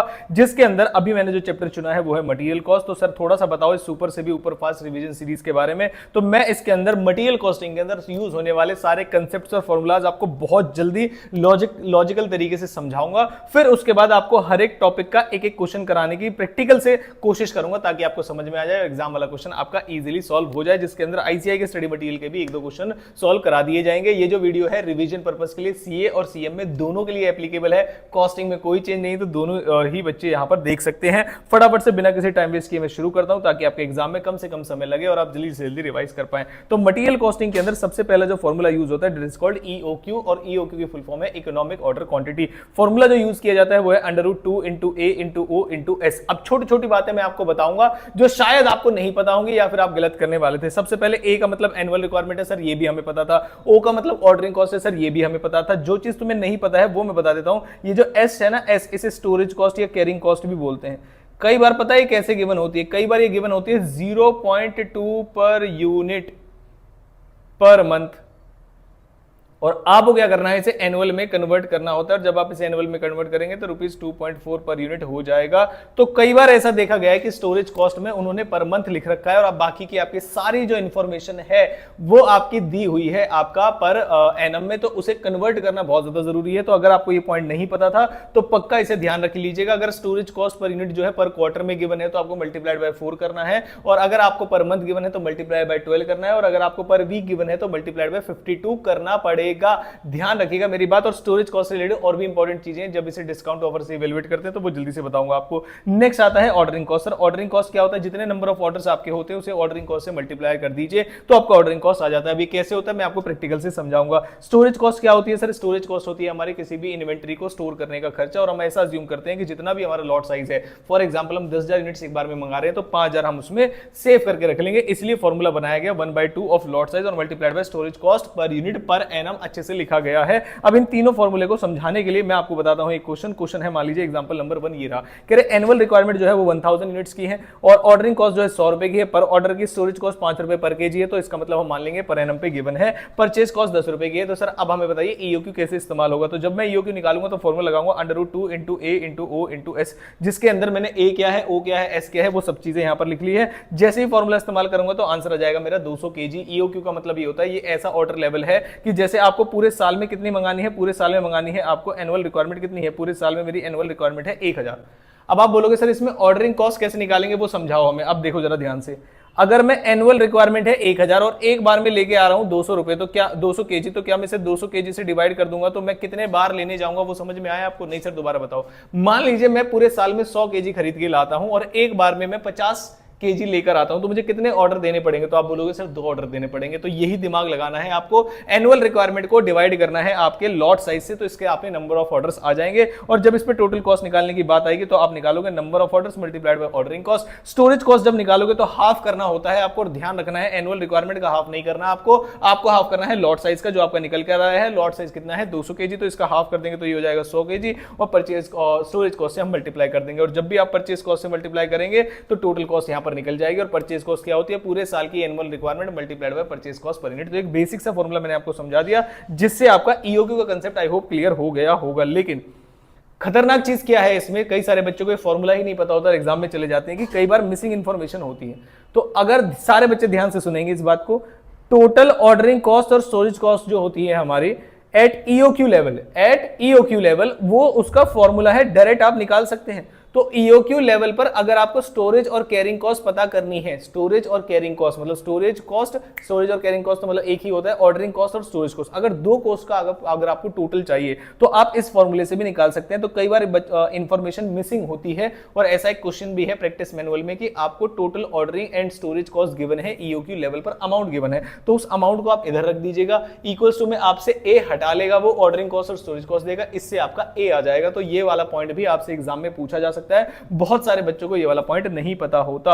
अब इन्वेंटरी कंट्रोल पे जाने से पहले मैं आपको एक क्वेश्चन कराना चाहता हूं, जिसमें डिस्काउंट मैं आपको इवैल्यूएट करके बता दूं कि सर डिस्काउंट को कैसे इवैल्यूएट किया जाता है। तो देखिए, अगर एक कंपनी मैन्युफैक्चर कर रही है स्पेशल प्रोडक्ट जिसको एक कंपोनेंट चाहिए, एनुअल डिमांड फॉर अल्फा कितनी है 8000 यूनिट से, cost of placing an order 200 रुपए है, कॉस्ट ऑफ यूनिट अल्फा 400 रुपए है, कैरिंग कॉस्ट पर एनम है, देखना जरा ध्यान से 20%, और कंपनी को ऑफर हुआ है क्वांटिटी डिस्काउंट कितने का 4% अगर आप परचेस करोगे जिसका ऑर्डर साइज 4000 होगा। मैंने कहा ऑर्डर साइज 4000 होगा, इसका मतलब पता है तुम क्या चाह रहे हो कि पूरे साल में जो रिक्वायरमेंट है उसका आधा आप एक बार में मंगा लो, तो नंबर ऑफ ऑर्डर्स हमारे 2 हो जाएंगे। अब आप बोलोगे सर हम किससे कंप्यूट करेंगे, तो सबसे पहले क्वेश्चन ने बोला हो या ना बोला हो, आप सबसे पहले क्या कंप्यूट करेंगे, इकोनॉमिक ऑर्डर क्वांटिटी की। भाई मेरे लिए तो सबसे कम कॉस्ट ईओक्यू पे आती है, तो पहले मैं ईओक्यू निकालूंगा और उस पर टोटल कॉस्ट निकालूंगा, फिर मैं क्या करूंगा, फिर मैं आपके डिस्काउंट ऑफर वाले पे 4000 वाले पे टोटल कॉस्ट निकालूंगा, कंपेयर करके देखूंगा, अगर सेव हो जाएगी तो अच्छी बात है, अदरवाइज नहीं। तो मैं आता हूं फटाफट से इस वाले पार्ट को आपको सॉल्व कराने के लिए। तो मैंने कहा इलस्ट्रेशन नंबर 12 है ये, और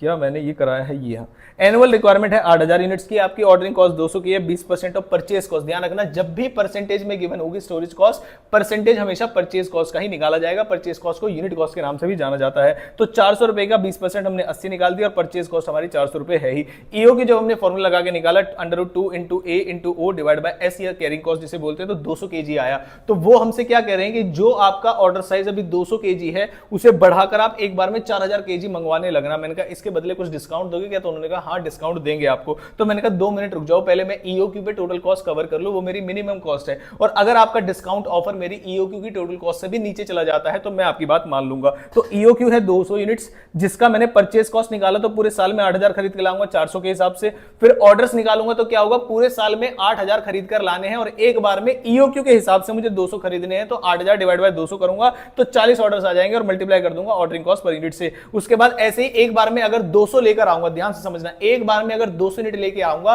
तो स्टोर कितनी करूंगा, तो 1/2 ऑफ ऑर्डर साइज। तो ऑर्डर साइज मेरा 200 था, तो इसलिए 1/2 हो गया 100। और स्टोरेज कॉस्ट कैसे निकली, तो 400 का 20% करके हमने स्टोरेज कॉस्ट निकाल दी। इन तीनों ही कॉस्ट को, purchase plus order plus storage को अगर मैं प्लस कर दूं तो ये मेरा अमाउंट आ गया 32,16,000 रुपए। अब क्वेश्चन ने क्या कहा था कि आप एक बार में 200 ना मंगा के आप एक बार में अगर 4000 यूनिट्स बनाए तो मुझे मजा आ जाएगा। तो अगर आप एक बार में 4000 यूनिट्स बनाएंगे तो क्या मंगाएंगे, तो क्या पूरे साल में तो 8000 ही रहने वाली है, आंसर इज यस। और जो आपकी परचेस कॉस्ट 400 रुपए थी, अब उसमें 4% का डिस्काउंट मिल जाएगा। तो 400 का जब आप 4% माइनस करेंगे तो शायद वो हो जाता है 16, और 16 माइनस करेंगे तो 384 हो जाएगा, ये रहा 384। तो 8000 को जो पहले मल्टीप्लाई हो रहा था 400 से, अब वो 8000 मल्टीप्लाई होने लगेगा 384 से, और ये आ जाएगा मेरा अमाउंट। अब आते हैं ऑर्डर्स पे।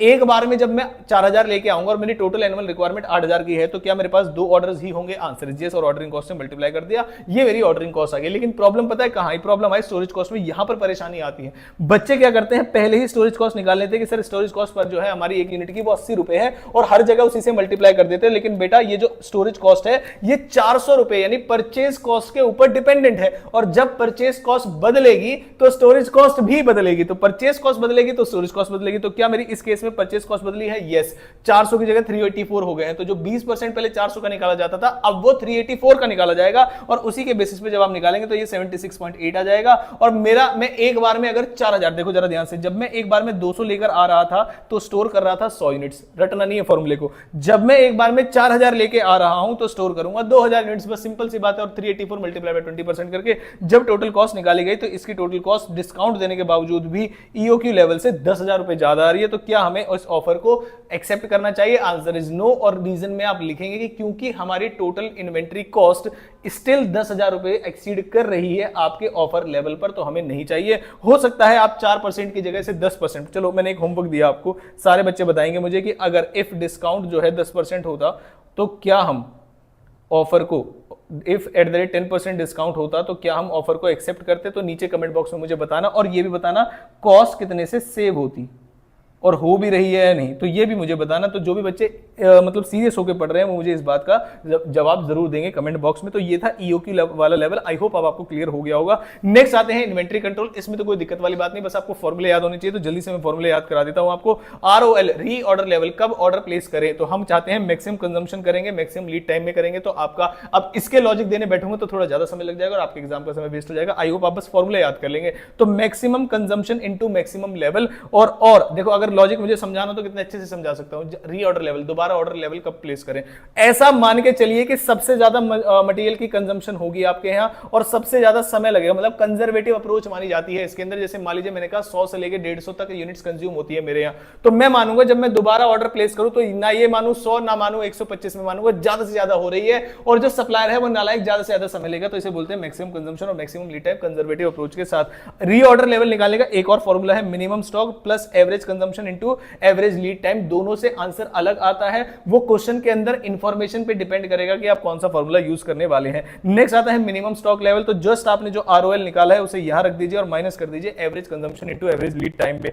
फिर आता है मैक्सिमम स्टॉक लेवल, कैसे निकालेंगे? तो सर फॉर्मूला सबसे बड़ा है इसका, रीऑर्डर लेवल और रीऑर्डर क्वांटिटी। रीऑर्डर क्वांटिटी अगर क्वेश्चन में गिवन है तो हम रीऑर्डर क्वांटिटी वही लेंगे, अगर क्वेश्चन में रीऑर्डर क्वांटिटी नहीं गिवन है तो हम ईओक्यू कंप्यूट करेंगे और जो मेरा ईओक्यू होगा वही मेरा रीऑर्डर क्वांटिटी होगा।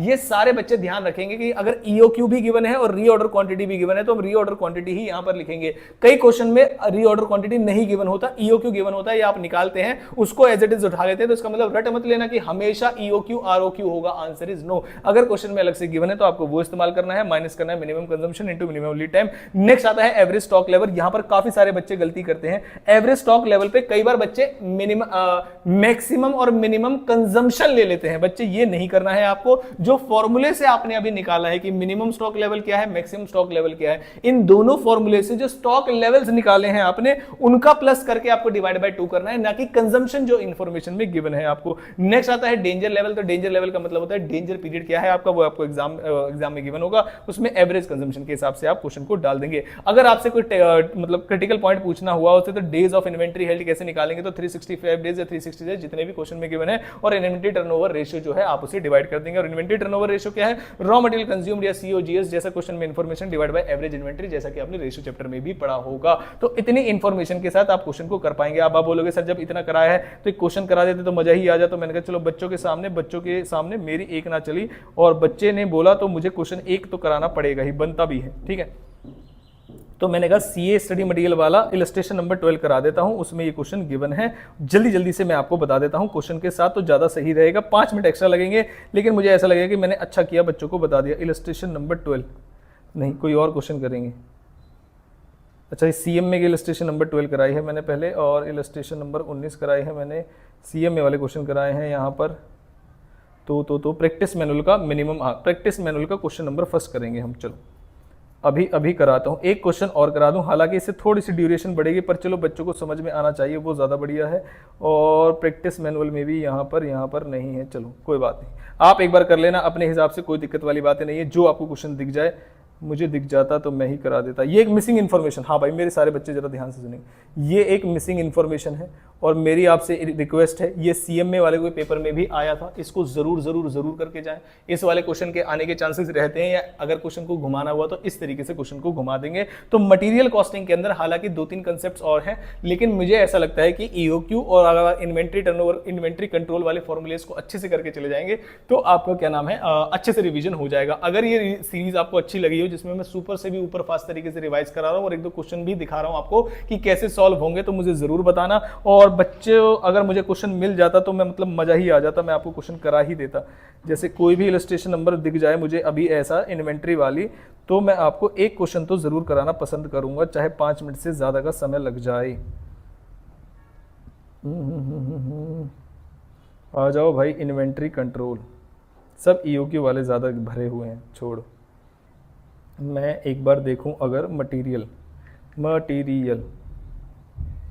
ये चलो सीएमए वाला क्वेश्चन ही करा देता हूं, इलस्ट्रेशन नंबर 12, और सबके क्वेश्चन कॉस्ट के ही है, इससे कोई दिक्कत वाली बातें नहीं है। जल्दी से निकालता हूं मैं इलस्ट्रेशन नंबर 12 में। इलस्ट्रेशन नंबर 12 देखो फटाफट से देखेंगे। कह रहे दो कंपोनेंट है ए और बी और यूज कर रहे हैं, जिसका नॉर्मल यूजेज जो है 50 पर वीक है, रीऑर्डर क्वांटिटी ए की 300 है। तो अब आप क्वेश्चन को सोचेंगे, मैं ए वाले पार्ट से सॉल्व करा रहा हूं आपको। तो जो यहां पर नॉर्मल यूसेज है 50, उसके बाद रीऑर्डर क्वांटिटी ए की कितनी है, यानी कि ROQ गिवन है, मैक्सिमम यूसेज 75 है और मिनिमम यूसेज है, स्टॉक लेवल नहीं है, 25 है। रीऑर्डर पीरियड 4 से लेके 6 वीक्स का है। अगर एवरेज करके दें तो अच्छी बात है, अदरवाइज आप सिंपल एवरेज से निकाल लेंगे। और आपसे ये सारी इंफॉर्मेशन पूछी है, reorder level, minimum level, maximum level, average stock level, और कुछ भी नहीं पूछा। तो रीऑर्डर लेवल का मैंने अभी आपको फॉर्मूला बताया, जल्दी से इसे निकाल देता हूं मैं। यहां पर ये रहा, मैंने कहा रीऑर्डर लेवल का फटाफट से फॉर्मूला बताओ। तो ये रहा रीऑर्डर लेवल का, maximum consumption into maximum lead time. अब क्वेश्चन के अंदर मैक्सिमम कंजम्पशन कितनी है जरा ध्यान से देखना, ये रही maximum usage. Maximum usage question के अंदर है 75, तो मैं करूंगा 75 multiplied by maximum lead time. A का मैक्सिमम लीड टाइम क्या है 6 वीक्स, तो मैं क्या करूंगा 75 इंटू 6 वीक्स, तो ए का आ जाएगा 450। ए का बता देता हूं, बी का आप अपने आप निकाल लेंगे। नेक्स्ट आता है sir minimum stock level. Minimum stock level का फॉर्मूला क्या है, अभी हमने रीऑर्डर लेवल निकाला और नॉर्मल कंजम्पशन या average consumption into average lead time, ये रहा। अभी जस्ट हमने फॉर्मूला देखा, ये रहा हमारा मिनिमम स्टॉक लेवल का फॉर्मूला, रीऑर्डर लेवल। अब रीऑर्डर लेवल क्वेश्चन में हमने अभी निकाल लिया, average consumption into average lead time दिखा देते हैं। तो अब देखो जरा ध्यान से, रीऑर्डर लेवल अभी आया था हमारा 450, तो 450 को हमने यहां पर रख दिया minus average consumption into average lead time. तो लीड टाइम में यहां से निकाल लूंगा, एवरेज मिनिमम दिया, मैक्सिमम दिया, डिवाइड बाय 2 कर दूंगा, 5 आ जाएगा।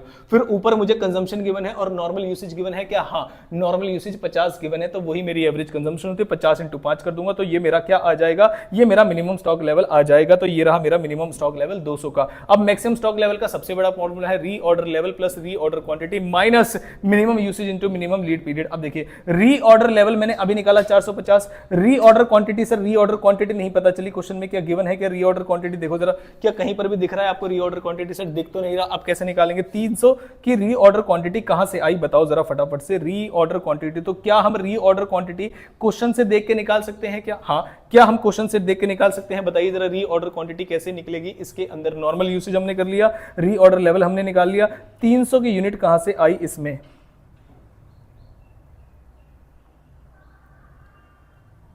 जी हाँ बिल्कुल सिंपल तरीके से यहां पर गिवन है ए की 300। तो फटाफट से करते हैं इसको। रीऑर्डर लेवल हमने करा 450 का प्लस रीऑर्डर क्वांटिटी, जो क्वेश्चन में ही इंफॉर्मेशन गिवन थी, अदरवाइज तो मैं ईओक्यू से निकाल देता। माइनस कर देंगे इसमें फिर normal minimum consumption into minimum lead time, तो मिनिमम कंजम्पशन है 25 का और मिनिमम लीड टाइम है आपका कितने का, 4 वीक्स का, तो मैं यहां पर मल्टीप्लाई कर दूंगा। और एवरेज स्टॉक लेवल, जिसके लिए मैं क्वेश्चन बता रहा हूं वो जरा ध्यान से सुनना। एवरेज स्टॉक लेवल क्या होता है हमारा, कई सारे बच्चे क्या करते हैं कि मिनिमम मैक्सिमम डिवाइड बाय 2 कर देते हैं, ये गलत हो जाएगा। एवरेज स्टॉक लेवल का मतलब यहां पर ये जो मिनिमम और मैक्सिमम लेवल आपने यहां पर निकाला है उसको प्लस करके डिवाइड बाय 2 करना है आपको। तो इस तरीके से आपके इन्वेंट्री कंट्रोल के जो क्वेश्चन है वो आपके सॉल्व होंगे। जैसा कि मैंने आपको बताया था, रीऑर्डर क्वांटिटी पे आप गड़बड़ कर सकते हो। रीऑर्डर क्वांटिटी या तो क्वेश्चन में गिवन होगी या आपको यूक्यू के तरीके से निकालना होगा। तो रिवीजन अच्छा लगा हो तो वीडियो को लाइक करना, और अगला चैप्टर कौन सा लेके आऊं या इस सीरीज को मैं कंटिन्यू करूं और आपके मेजर चैप्टर्स कवर करूं, जैसा आप बोलेंगे वैसा मैं कर दूंगा। और मिलता हूं आपसे किसी इंपॉर्टेंट वीडियो के साथ। चैनल को सब्सक्राइब कर देना। इसके नोट्स नीचे डिस्क्रिप्शन बॉक्स में टेलीग्राम का लिंक है, वहां पर जाकर आपको इसके नोट्स मिल जाएंगे। थैंक यू सो मच, मिलता हूं आपसे किसी इंपॉर्टेंट वीडियो के साथ।